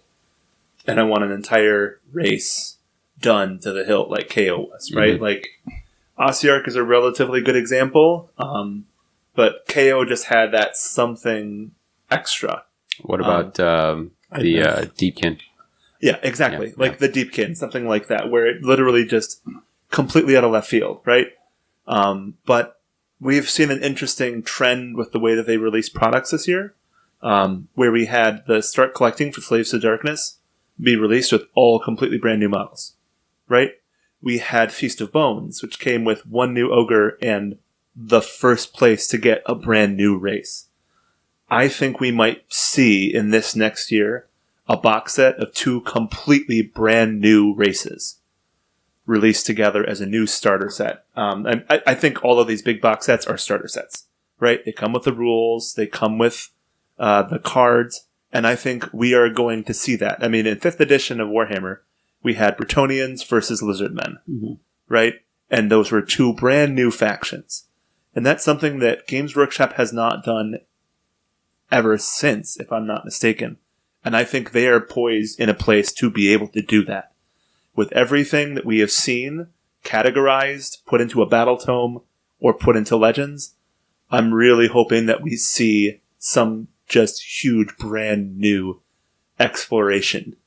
And I'm hoping that we get that. Would you count the light elves, the shadow elves as new races? Or Oh yeah, totally. Okay. Because the only thing that we've possibly seen is we've seen the Tenebral Shard. Yeah, I was about to Right? say. Right. And Mistweavers. And the Mistweaver Sayat. That's the only thing that we've seen. So if we can see an expansion of that, right? Or the Kurnothi versus one of those, right? Like, that's also a possibility. Or legitimately, if we had a brand new Lizardmen range released with a brand new, never before seen range of miniatures, like, especially if we came up with some replacement for the Bretonnians, right? Some normal people that don't live in the free cities. Maybe this is what the people who live in the realms are like when they're not in the cities of Sigmar. These are the bands that came together or something. I don't even, I want something brand new that we had never even thought about it. Perhaps a destruction human faction or something like that. All right. Now that we've talked about what Games Workshop or what we want Games Workshop to do for us, let's talk about the podcasts. Let's talk about the Mortal Realms, What the Hex, Dogs of Warcry. Never heard of them. And let's talk a little bit about what we want to do in the new year with these things that we've started and are now responsible for raising. Otherwise, Child Protective Services are going to come after us. I'm going to leave it at a fire station. Davey, you're picking up Please all. do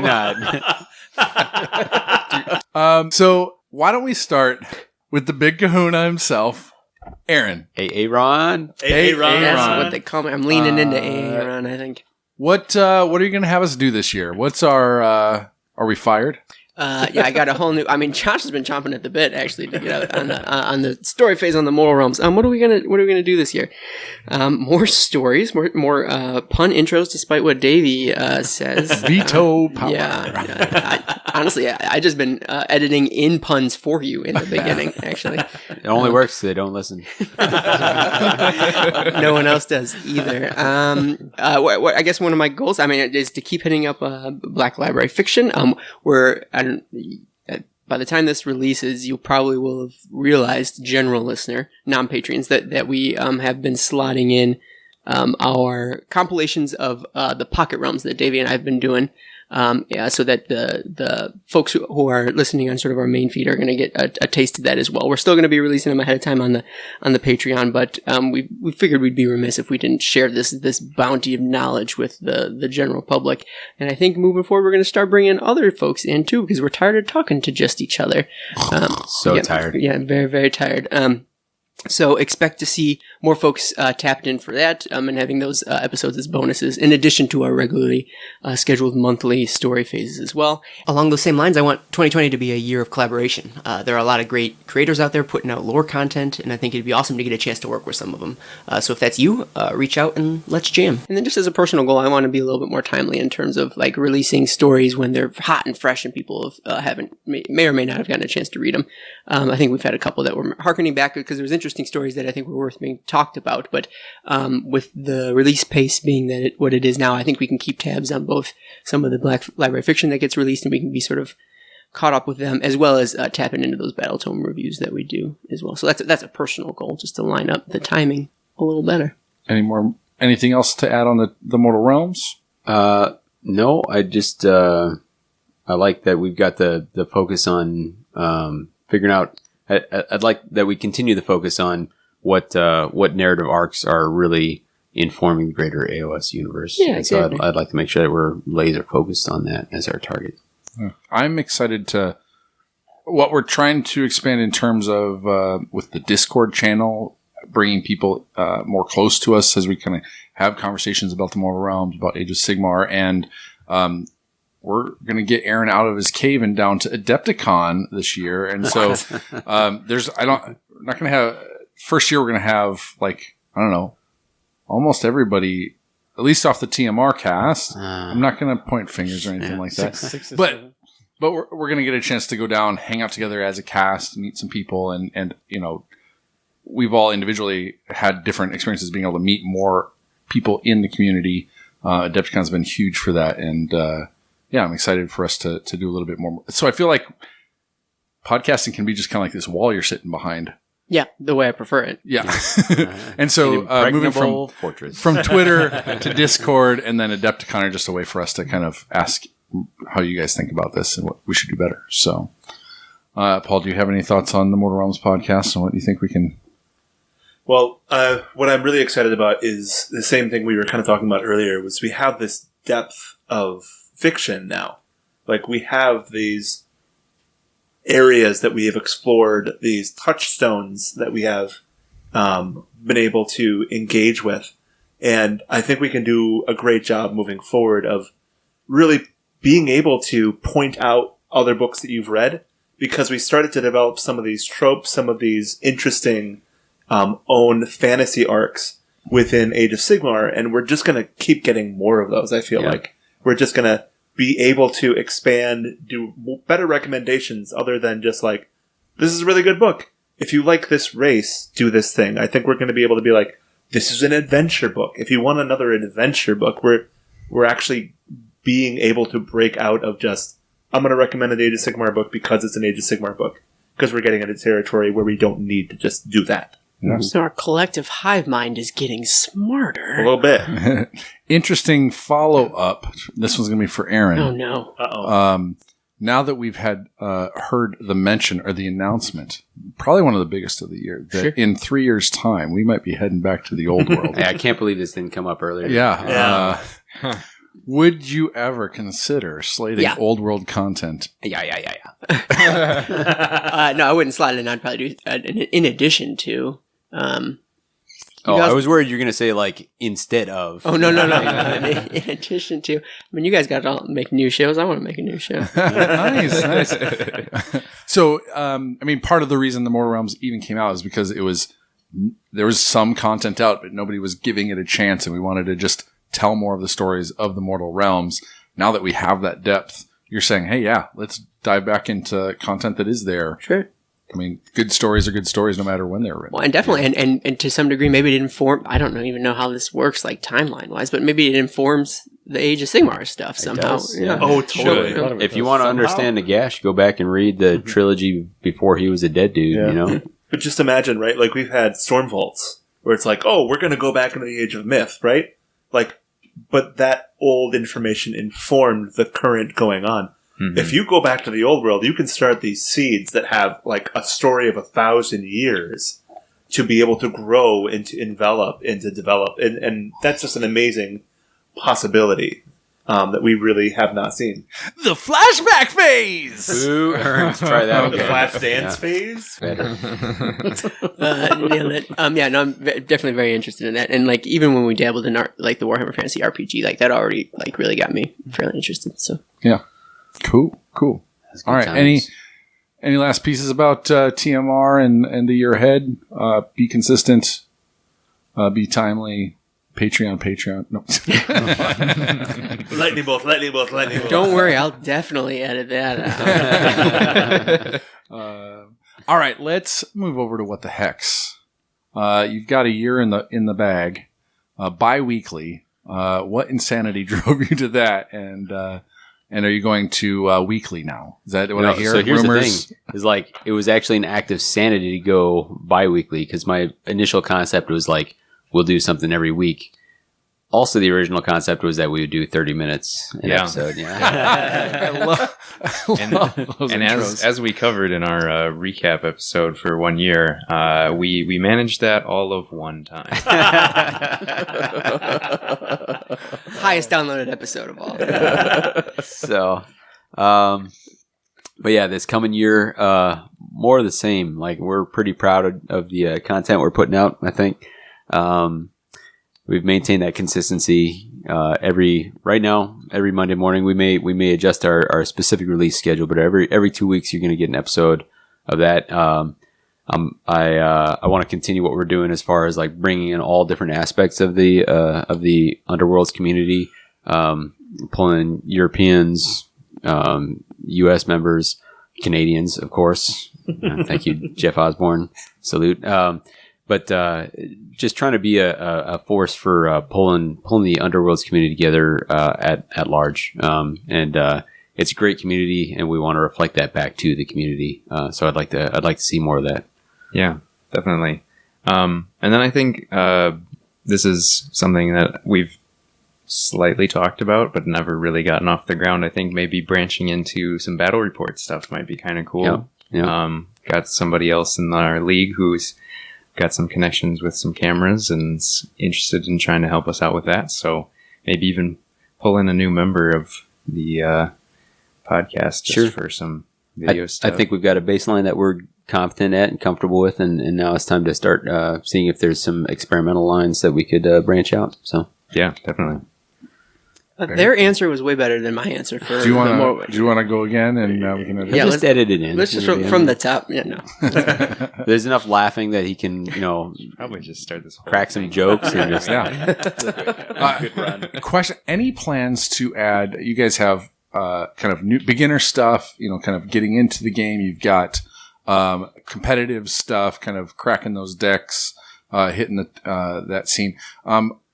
When are you gonna, bring some more lore? Some of your roots, your lore chops. Well, that's interesting. Any thoughts about that, or have you intentionally kind of? There's not tons of it. It's. There's some real interesting. For me, I've been very interested in the lore. There's novels and short stories that I thought I very much enjoyed, and I think we've been remiss in not like the story phase has an episode about the Shattered City, which is great about Shadespire. Beastgrave's out there. I'd love to, cover that, either as a main, episode of the story phase or as something on the side. But I think we need to salt that into the cast, either as an episode on its own or as like occasionally we'll put something in on an off week. We'll throw some extra in. And so that might be the way we do it. But, I think it's there. I think people, the game is attractive because of the competitive nature for a lot of people, but there's a reason that you're playing with figures and on a board that is cool and has all this awesome art on it. There's a reason you're doing that instead of playing with like paper counters, and it's not spreadsheet versus spreadsheet. It's more than that. Oh, tell me more about the spreadsheet versus spreadsheet, Kim. Well, no. So yeah, definitely, and I think that there's the potential for Underworlds to be sort of an onboarding point for AOS at large, just because it's a smaller buy-in and it's quicker games. But the models are in the same range and they're just as magnificent. And so I think there's potentially a group of people in the Underworlds community that are not as familiar with the lore. So it is probably an area that should be talked about a little bit more, because it is it's a nice connecting point, and some people just may not even realize. Yeah, I'll say as a person who's not in what the heck's, but I am, and I haven't played that many games of Underworlds, but I would love to hear more about the lore. So I definitely think there's an audience out there, and I read the Shadespire book. I try to read some of the other information online just to find out, okay, well, why are they in Beastgrave now? What's going on? What's the lore behind the warband? So I can just tell you that I would definitely be interested in hearing more about that. I do think they've done a great job of introducing the game with lore. Like if you play the game, lore, right?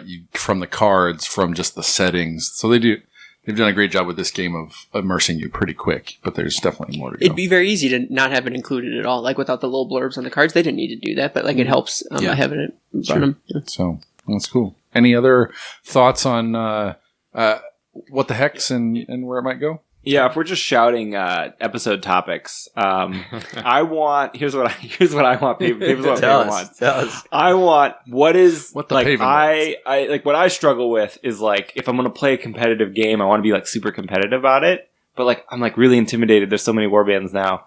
like, what is like the most budget deck I can get that will still be like super meta? That's great. Like, what is like how many warbands concept. do I have to buy? Yeah, I do believe that Aman Kuzro has a article about that you could go read right now if you'd like to. But we could But can you just do a as well. podcast about it? Yeah, It's like, sure. let's do a Podcast podcast about it.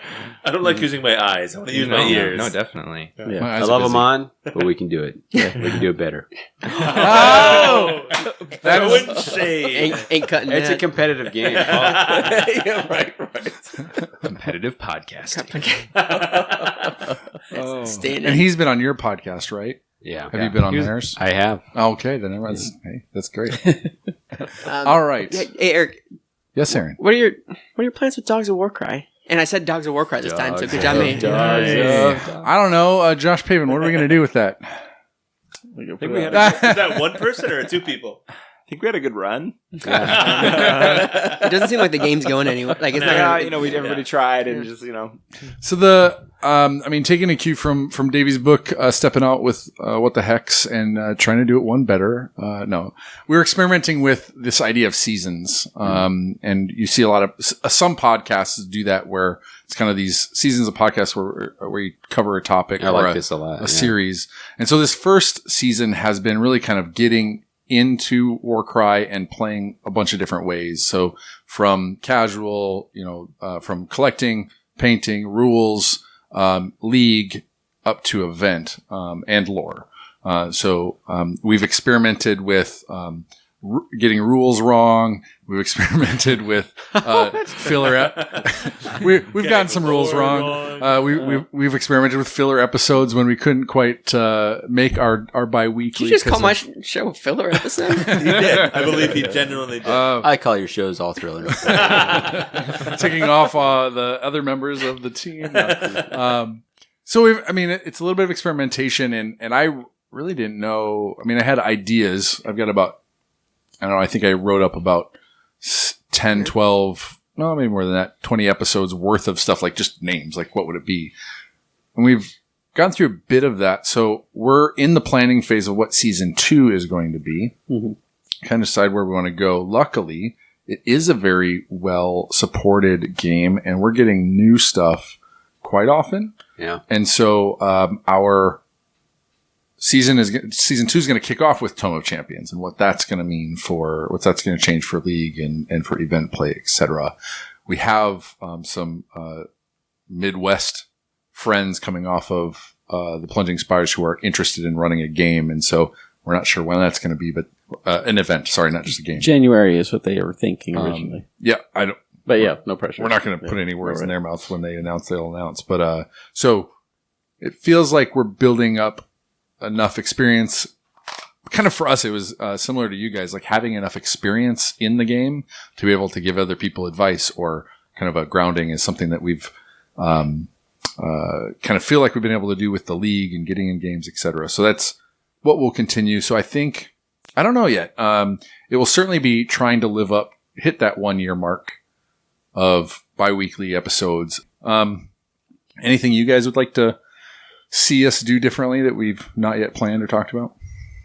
Well, what I'm most excited about season 2 is that we covered a lot of bases in season 1, which are like, hey, let's get this game started, let's get this community built, let's like keep kind of like pushing forward, kind of like the like back to basics kind of thing.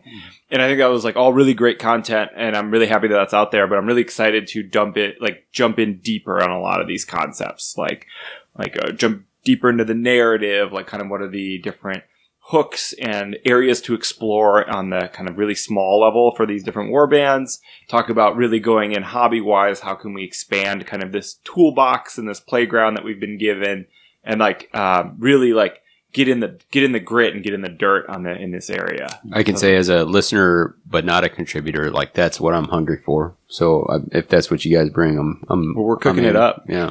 Nice. Yeah. Hey, I think there's a what does Davey want, what does Pavin want kind of energy going on here. Nice. Yeah, I think some of the things I'm really looking forward to, and I've shared this on a few different forums, is that they've told us you're getting almost the rest of the factions of AOS in Warcry. And what that does is it opens up a toolbox for skirmish play anywhere in the realms. So I think that's just going to be an incredible opportunity for Games Workshop, but also players to say, we're going to use the Warcry rule set in Excelsis. We've got destruction attacking. We're going to play with all these war bands. It's This hot. is your I end like goal. that. You have an unlimited option for Warcry narrative events in a skirmish setting that contribute to an AOS game. So now you've got these kind of chain campaigns that they used to have, in the older days for Warhammer Fantasy 40K. Yeah. But now you can link up games in smaller sizes, larger sizes. For the listener, that heavy breathing, if you weren't able to identify, that's Phil.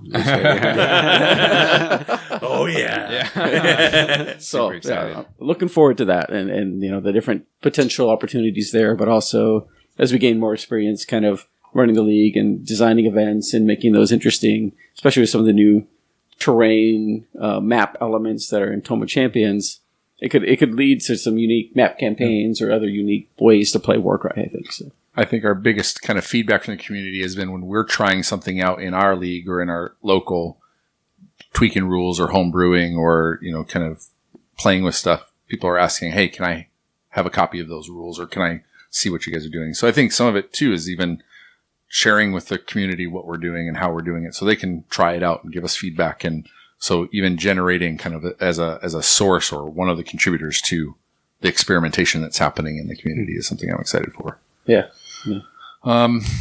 Anything else you guys would like to see Dogs of Warcry do or? Maybe not for Dogs of Warcry specifically, but kind of harkening back to what you were saying, maybe from the Mortal Realms perspective as a whole, not just from the individual podcast. But what I hope to see, and I think what maybe all of us want, is like that continued interaction with the community at large. And I think we get a lot of that from our Discord and on Twitter and on all sorts of other social media. But I think a lot of what we're doing is because we want to engage with the community at large from whatever angle or aspect that each of us individually finds particularly interesting. The fact that we're covering such wide, I'm not going to say disparate because it's all sort of in the same universe, but generally different perspectives on different types of, the way that we interface with the Age of Sigmar as a whole, as a concept, means that obviously we're very passionate about it and we want to interface with those of you who are passionate as well. And I hope that we can continue to do that sort of back and forth. And I hope hey listener, if you haven't reached out previously, now's your time to do it. We'd love to hear from you, what you like about it, what you don't like about it, both from what we're producing, but then also the realms at large. Even over this past year, we've grown quite a bit, and that reach can expand even farther as we sort of interact with everybody else. Like, you know what? You're all part of the Mortal Realms. The Mortal Realms is everybody. They're nigh on infinite. I'm the Mortal Realms. The Mortal Realms is me. With the exception of you, actually. Yes. I thought I was in Am I the one. only one hearing the one Rocky music outlier. right now? Yeah. Finally, I thought I was in somewhere. So come find us at themortalrealms.com/Discord. We can come chat. All right. Let's talk last. The last thing I want to cover. Yeah, so I was going to spring this on Okay. people and What? close it out. Oing, oing, oing, oing, oing. Oh, Gross. goodness. Wow. Never mind. Yeah. So, in the spirit of this was Paven's idea, and it's been an incredible idea. It's been very fun to do. Appreciate that. And in the spirit of feeling grateful for that, I thought we could kind of go around the table, talk about something we're grateful for, and it can be whatever you want to interpret it as. But one thing I think that has been at the core of whatever podcast is part of the Mortal Realms network is we love this hobby, we love this game, we're grateful for this game, and so let's just take an opportunity to talk about things that we're grateful for. However you want to interpret that is fine for this. It's going to be totally open. So Yeah. All right. I haven't gotten to start one of these questions yet, so I'm thankful for that. Next. I think, obviously, starting this, we haven't done one of these, so I feel like I'm trying to cover like all history of the Mortal Realms. But starting this with Davey as an outlet to enjoy something with more people than just myself. And Davey was kind of the first step, and then it felt like everybody listening was that next step. But for me, it's been even more this past year or past 2 years as we have grown, added more people, and had more people come underneath this to say, hey, we want to make this better. We want to make this interesting. We want to take it in new directions. And that means it isn't just any one of ours. So I'm very grateful for everybody around here, around these mics. Yeah, I'm starting there so that It's like Davey, you don't want to go last and get the worst. So everybody said it Thankful already. for cheese dip, I guess. Oh yeah. Let me change this. Caroline's cheese dip. But just everybody around these mics that's ready to give something, whatever that is, to make the Mortal Realms and all these podcasts better, and just want to bring more people, even locally, into it.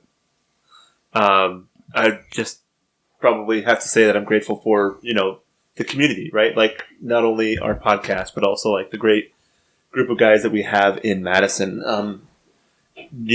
Most of us are dads. Like, getting out for me is really hard. And there was definitely a point where it was a priority for me to get out the door, and I just couldn't do it, right? And being able to come back and to, have to miss a couple episodes and come back makes me really appreciate how much of a great experience it is to be able to get together and to talk with, friends and people who want to talk about this stuff, right? And listeners who want to listen to this stuff. It's not a simple thing. Like, my father-in-law is watching my kids tonight, so I could come podcast. And he was like, oh, well, how many people listen to this? And I'm like, thousands. And he's like, really? And I'm like, Dropping that humble brag. Yeah. All right. There are literally tens of us. Yeah. I'm not trying to drop a humble brag. I'm just trying to say, like, literally, like, it's to be able to go from watching 4 kids to come and talk about stuff that you guys want to listen to is just an amazing, humbling experience, right? And one other, like, just side thing that I'm grateful for is the Stormcast podcast that GW puts out, and their 40K, right?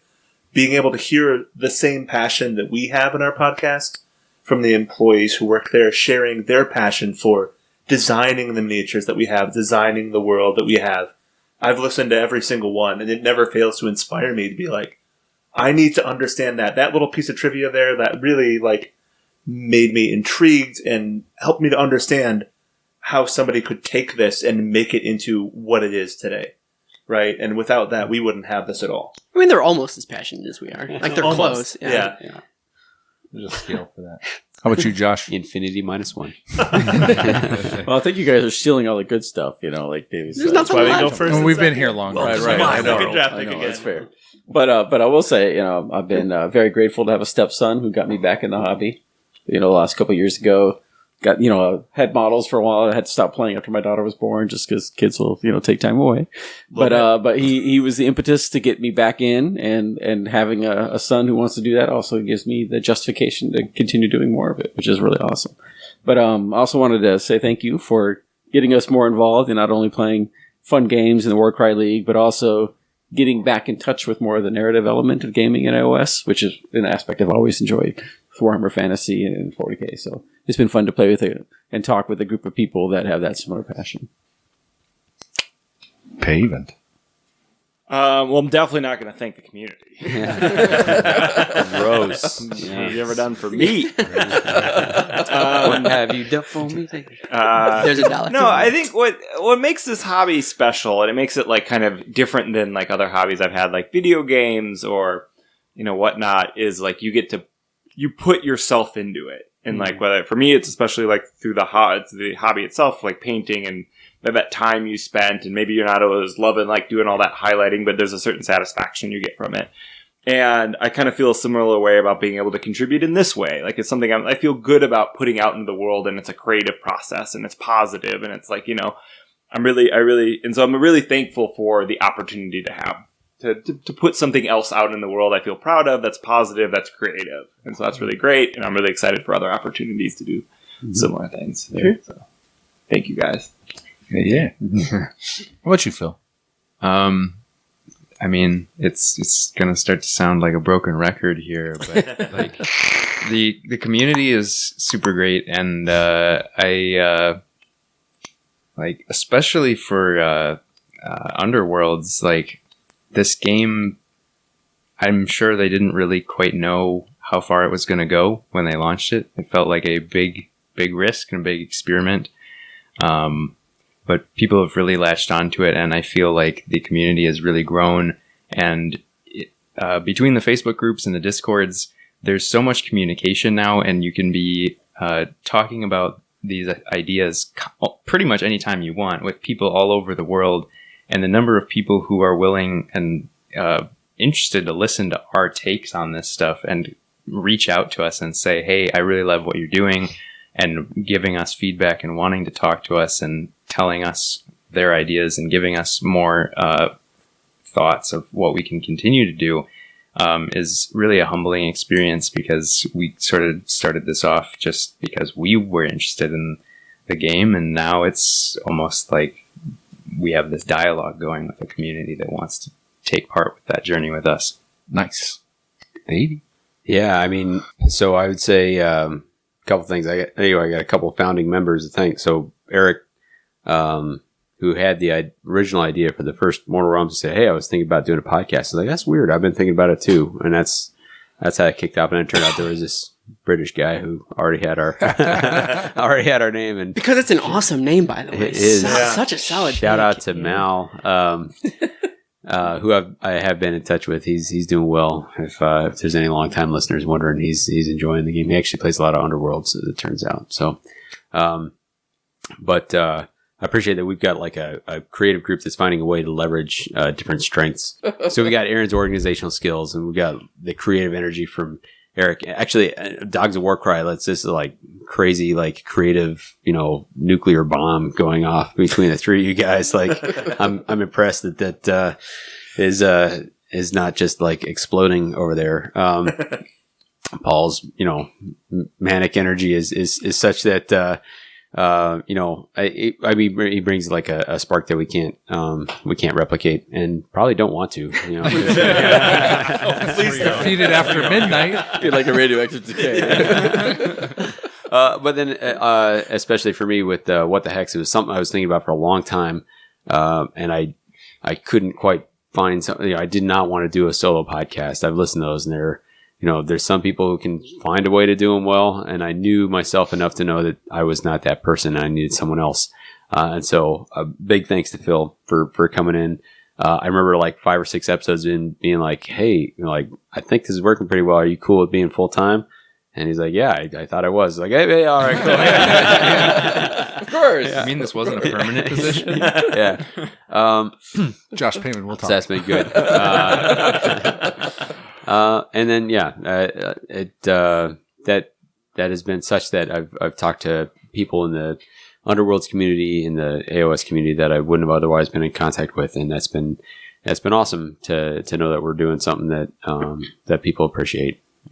So.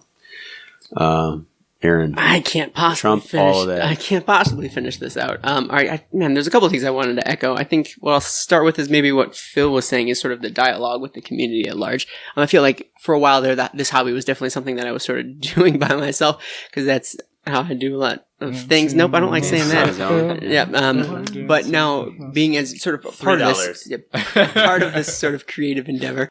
It allows you to synchronize and sort of touch base with all sorts of folks out there in the community that are as passionate about even the specific components that you are. This hobby has grown such that you can find people who are almost into the exact same types of things, same types of aspects of the hobby. Kinks. Yeah. I mean, that's a way to look at it. And so this has opened up the opportunity for me to like chat with those people. So spreadsheets. Yeah. So spreadsheets, yeah. I mean, and also become personal best friends with all the Black Library authors. Just the closest best friends. Though I do, well, I'm not going to get into it. Anyways, It's personal. I also want to thank those folks that have sort of come before us. Those people who have done sort of the historic. I'll maybe point to Warhammer Fantasy podcast, because that's where honestly where it sort of originated from. At least my exposure to it, but it sort of showed that. And I hope they take this as the compliment I intended to, that like anybody could do this, and that it inspires you to realize that if you're willing to talk about something and sort of share your passion about a given hobby or what have you, it comes through and it ends up being worthwhile, like listening to. And I could see it through the Point Hammers and the Skull Bros and I mean any number of those old Warhammer Fantasy, the Healing Hammers, the Bad Dice, those sorts of things. Black Sun. Yeah, all that jazz. I listen to all of them, and I think everyone we just listened to I miss dearly, because they're all gone, unfortunately. I mean, they're still all in the hobby. And alive. Yeah, but also Let's be clear. R.I.P. No, but the point being is it inspires you. This is why we let you go last. it inspired me to sort of share that passion, and if I could even live up to some component of or some fraction of that, I hope I can. So that's fantastic. And then furthermore, just the growing every day, the folks that are willing to engage with us. Some of them are just to watch us burn. Sure. So. Well, and there's some people, no joke, there are some people, Martin, who at some point had never listened to a single episode, and yet there he was. But it's those folks that, keep me engaged every day. Some people can't look away from a train wreck. I suppose. What's another zinger? Come on. And, oh God, I didn't want this to be the last thing I brought up, but here we are. I also want to thank those patrons that we have. I'm not going to run off the names because nobody likes hearing that stuff, but except for them. But the point is that if you like it so much that you're willing to help us support this, because it does help. It allows us to maybe experiment in more directions that we wouldn't normally be able to do so, and it's, if nothing else, is incredibly humbling. And there's got to be something better for you to spend your money on. What are you doing? No. Don't worry, I'll definitely cut that out. So I do want a very sincere thank you. I appreciate it. You guys are fantastic. Absolutely. So just one last shout out to the community, because you listen to us where our wives don't have to. And then one last big shout out to our wives, our support systems, our partners. Like, you're never going to hear this because you don't listen to this. But thank you for not listening. Exactly. Thank you for not listening. So you don't hear the stupid things that we say, but just to be able to give us the permission to express ourselves, to enjoy ourselves in this way is an amazing ability. Mm-hmm. I won't tell her what it's called, so she can't find it. Thank you for binge watching Marvelous Ms. Maisel on All right. She also told me that Stormcast guy can't stay there. No. She'll have to kill him and send him back to Azir herself. Oh, she will. It is time for his reforging. Speaking of which, it's time for our reforging, but Sigmar willing, we'll be back soon. Like, subscribe, share, and leave a review. Anything you can do to spread the word of Sigmar farther than we can on our own. Chat with us anytime about your thoughts on Twitter at The Mortal Realms. Aaron, where can we find you? I'm at Dos Asos. Davey. at red_Zeke. Phil. Boom. Haven. I created a test Twitter account called Haven17 and Josh. At J.E. Arrington. And Paul. At PJ Shard. And you can find me at Stone Monk Gamer. You can listen to more episodes of The Story Phase, What the Hex, Dogs of Warcry, as well as hobby content at themortalrealms.com.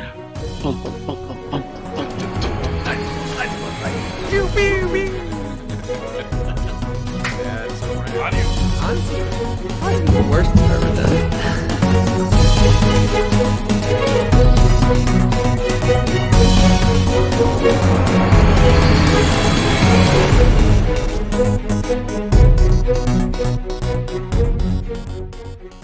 That's a muzzle on this episode. Just kidding. Dogs of Warcry. Just I can get to Dogs of Warcry if that's On the cloud. Put it on the cloud. Can you put it on the cloud? Have you heard? I'm sure it's on the cloud. I bet we could get it. I think I need to close my eyes when I start talking because anything I see is immediately distracting. One of the shortcomings of doing it in person. Yeah. Should we just get you a blindfold? Yeah, I'm going in blind.